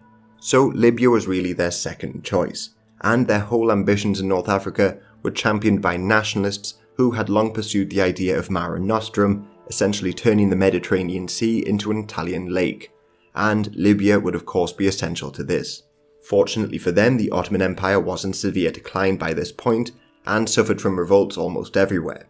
Plus, Libya was separated from the rest of the empire, so the stronger Italian navy could hold back the Ottomans from sending in reinforcements. So they struck, on claims that the Turks were funding extremists, and they quickly occupied port cities. They used the latest technology like armoured cars and planes, and declared their control over the region. In fact, the first ever aerial bombardment was conducted during this war. Inspired by the Italian victories, the Balkan states united to form the Balkan League, prompting the Ottomans to sue for peace. Italy therefore took Libya just before the Balkan War started. However, the borders of Libya were far smaller than what they are today, and it wouldn't be until Mussolini took power that the French and British agreed to Libyan expansion. Otherwise, the Senussi Order launched a campaign against the Italian occupation, and during World War I, they actually managed to declare independence. But there were reports of crucifixions of Italians, and this obviously angered many Italians, so Mussolini used mustard gas in concentration camps to reassert Italian control. Yet the Senussis' fight against the Italians was just one of many continuous wars against occupation. Over in Somalia, the Dervish movement fought against the Italians, British, and even Ethiopians from 1899 all the way up to 1920, when they were finally defeated by British aerial bombardments. And these weren't the only ones who rebelled during the First World War. In fact, there were a couple of rebellions just beforehand, like the Giriama people of Kenya, who rose up against the British after they tried to force them to work in certain fields. Then in 1914, some Boers tried to secure their independence. They were led by a man named Maritz, and they received some support from neighbouring German Southwest Africa. But Jan Smuts and the South Africans mobilised their men, and crushed the rebels before moving into Namibia on behalf of the British. In 1915, despite fighting the Germans in Cameroon, the British deposed the Emir of Bussa in Nigeria. This prompted a rebellion which was initially successful, but the British soon brought in reinforcements to crush it. In Malawi, there was a growing middle class who obviously despised the forced labour and racial policies in the country. So they united behind an American Baptist minister, John Chilembwe, and rebelled. But the white settlers in the King's African Rifles quickly mobilised and prevented them from entering Blantyre. Many were executed afterwards, and Chilembwe was shot trying to escape to Mozambique. The French, on the other hand, faced up to 20,000 rebels during the Volta Bani War. This spread all over West Africa and across all sorts of ethnicities, all angry with conscription. They were all hoping to end French rule while they were busy elsewhere during this period of weakness. It took the French nearly 2 years to crush the rebels, and to prevent anything like this happening again, they created a new colony which today is known as Burkina Faso. This they believed would stop the Mossi people from connecting with potential allies in Mali and the likes. But the next year, the Tuaregs got support from the Senussi order and rose up in Niger, beginning the Kouachen revolt. This again would take the French a while to suppress, but they managed it in 1917. In Portuguese Mozambique, the Barui uprising began as a result of the harsh treatment from the Portuguese colonizers. This again included forced labor, random killings and rape. But in crushing the rebels, the Portuguese stepped it up a gear, as they torched villages and enslaved many of the survivors, in particular the women. Then, towards the end of the war, Nigerians rose up again against British taxes as part of the Adubi War, but 600 people were killed and they once again failed. Some rebellions came closer to success, like the Zayan Rebellion in French Morocco. They received considerable support from the Germans and actually won some major battles, like at El Heri. They continued to fight against a weakened French army throughout the entire war, and it would only be in 1921 that the French, through numerous pacification campaigns, were able to reassert their control over the Moroccan hinterland. But the end of World War I brought great changes in the map. For starters, the Germans lost all of their colonies to the British and French. But the Italians felt slighted by this. They had, after all, entered the war on promises of land, but they got nothing. So, to appease them, the British allowed them to expand their Libyan colonies, but they still wanted more. Yet rebellions continued. In the north, the Spanish had to deal with the Rif War, which lasted until 1926. There they suffered a humiliating defeat at the Battle of Anual, when around 3,000 Riffians killed over 13,000 Spaniards. This defeat was so humiliating that it led to Miguel Primo de Rivera seizing power in Spain and forming a dictatorship. He in turn would promote Franco, and ultimately this instability would lead to the Spanish Civil War. But the dictator would use more and more cruel methods in winning the war, like the use of poison gas. Across the Sahara in Sudan, officers united to form the White Flag League, hoping to unite fully with Egypt and assert their independence. So they pledged their loyalty to King Fahd, but their leader, Abdul Fadil Ahmaz, had little support from the Egyptians, and he was bombed by the British in 1924. For more peaceful resistance, there was the Women's War in Nigeria among the Igbo people. Igbo women actually have a long history of pushing for change through peaceful protests. For instance, there is a practice known as sitting on a man, which was essentially public shaming.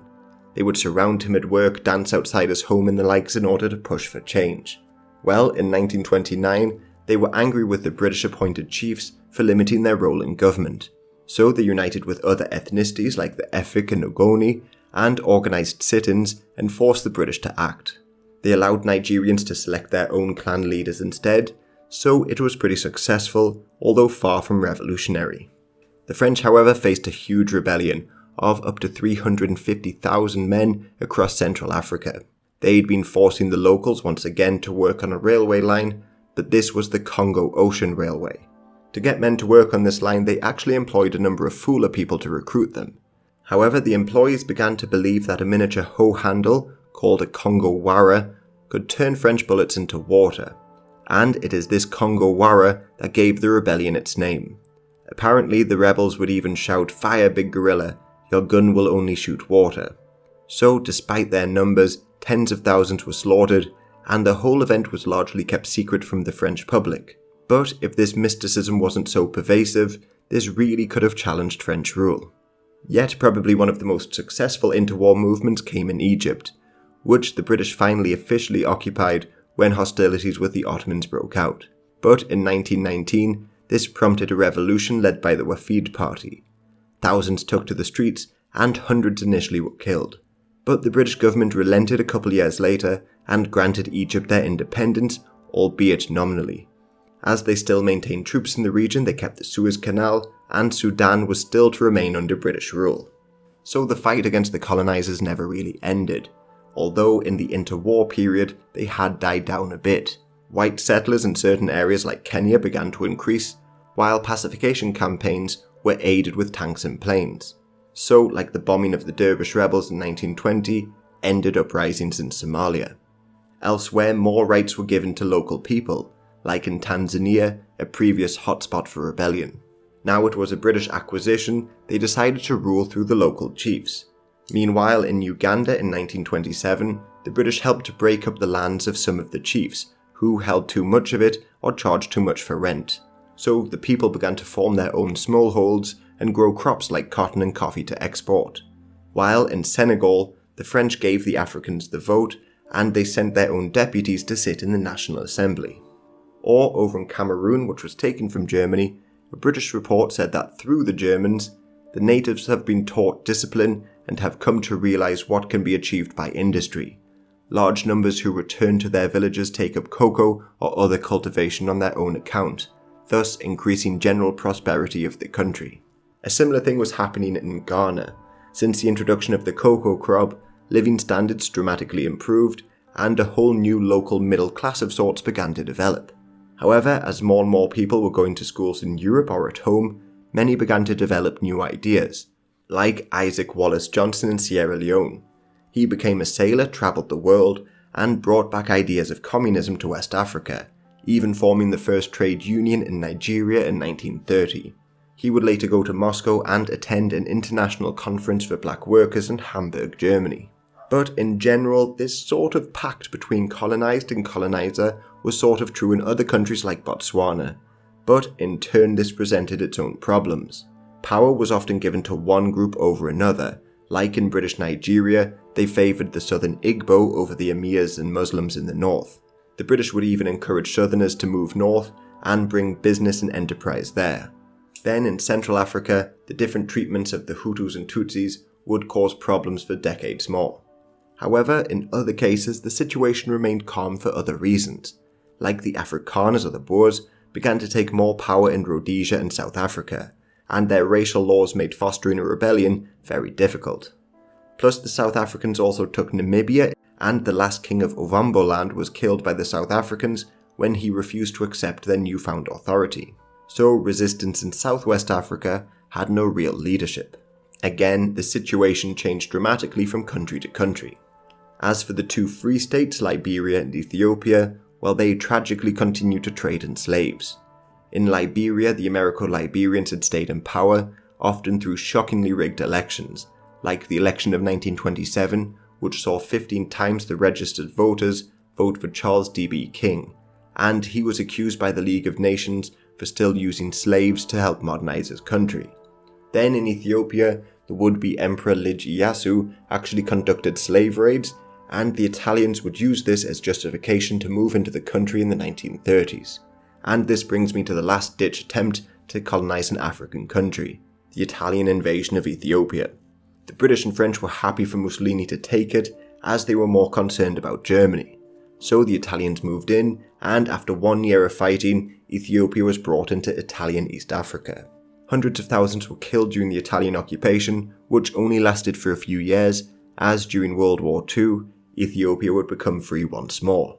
Their Emperor Haile Selassie became a bit of an icon for black people in the Americas as a symbol of a pan-African dream. So for a short while, just after 1937, the entire continent was colonized. That is, if we include the Americo-Liberians as colonizers, which I'm sort of inclined to do. But really, the colonization effort only really ended just before World War I, and the continent began achieving their independence after World War II. Of course, great horrors were committed by many, especially in areas controlled by the Belgians, Germans and Portuguese. but how much the Europeans impacted society of course changed from country to country, and many Africans are still living with the consequences today.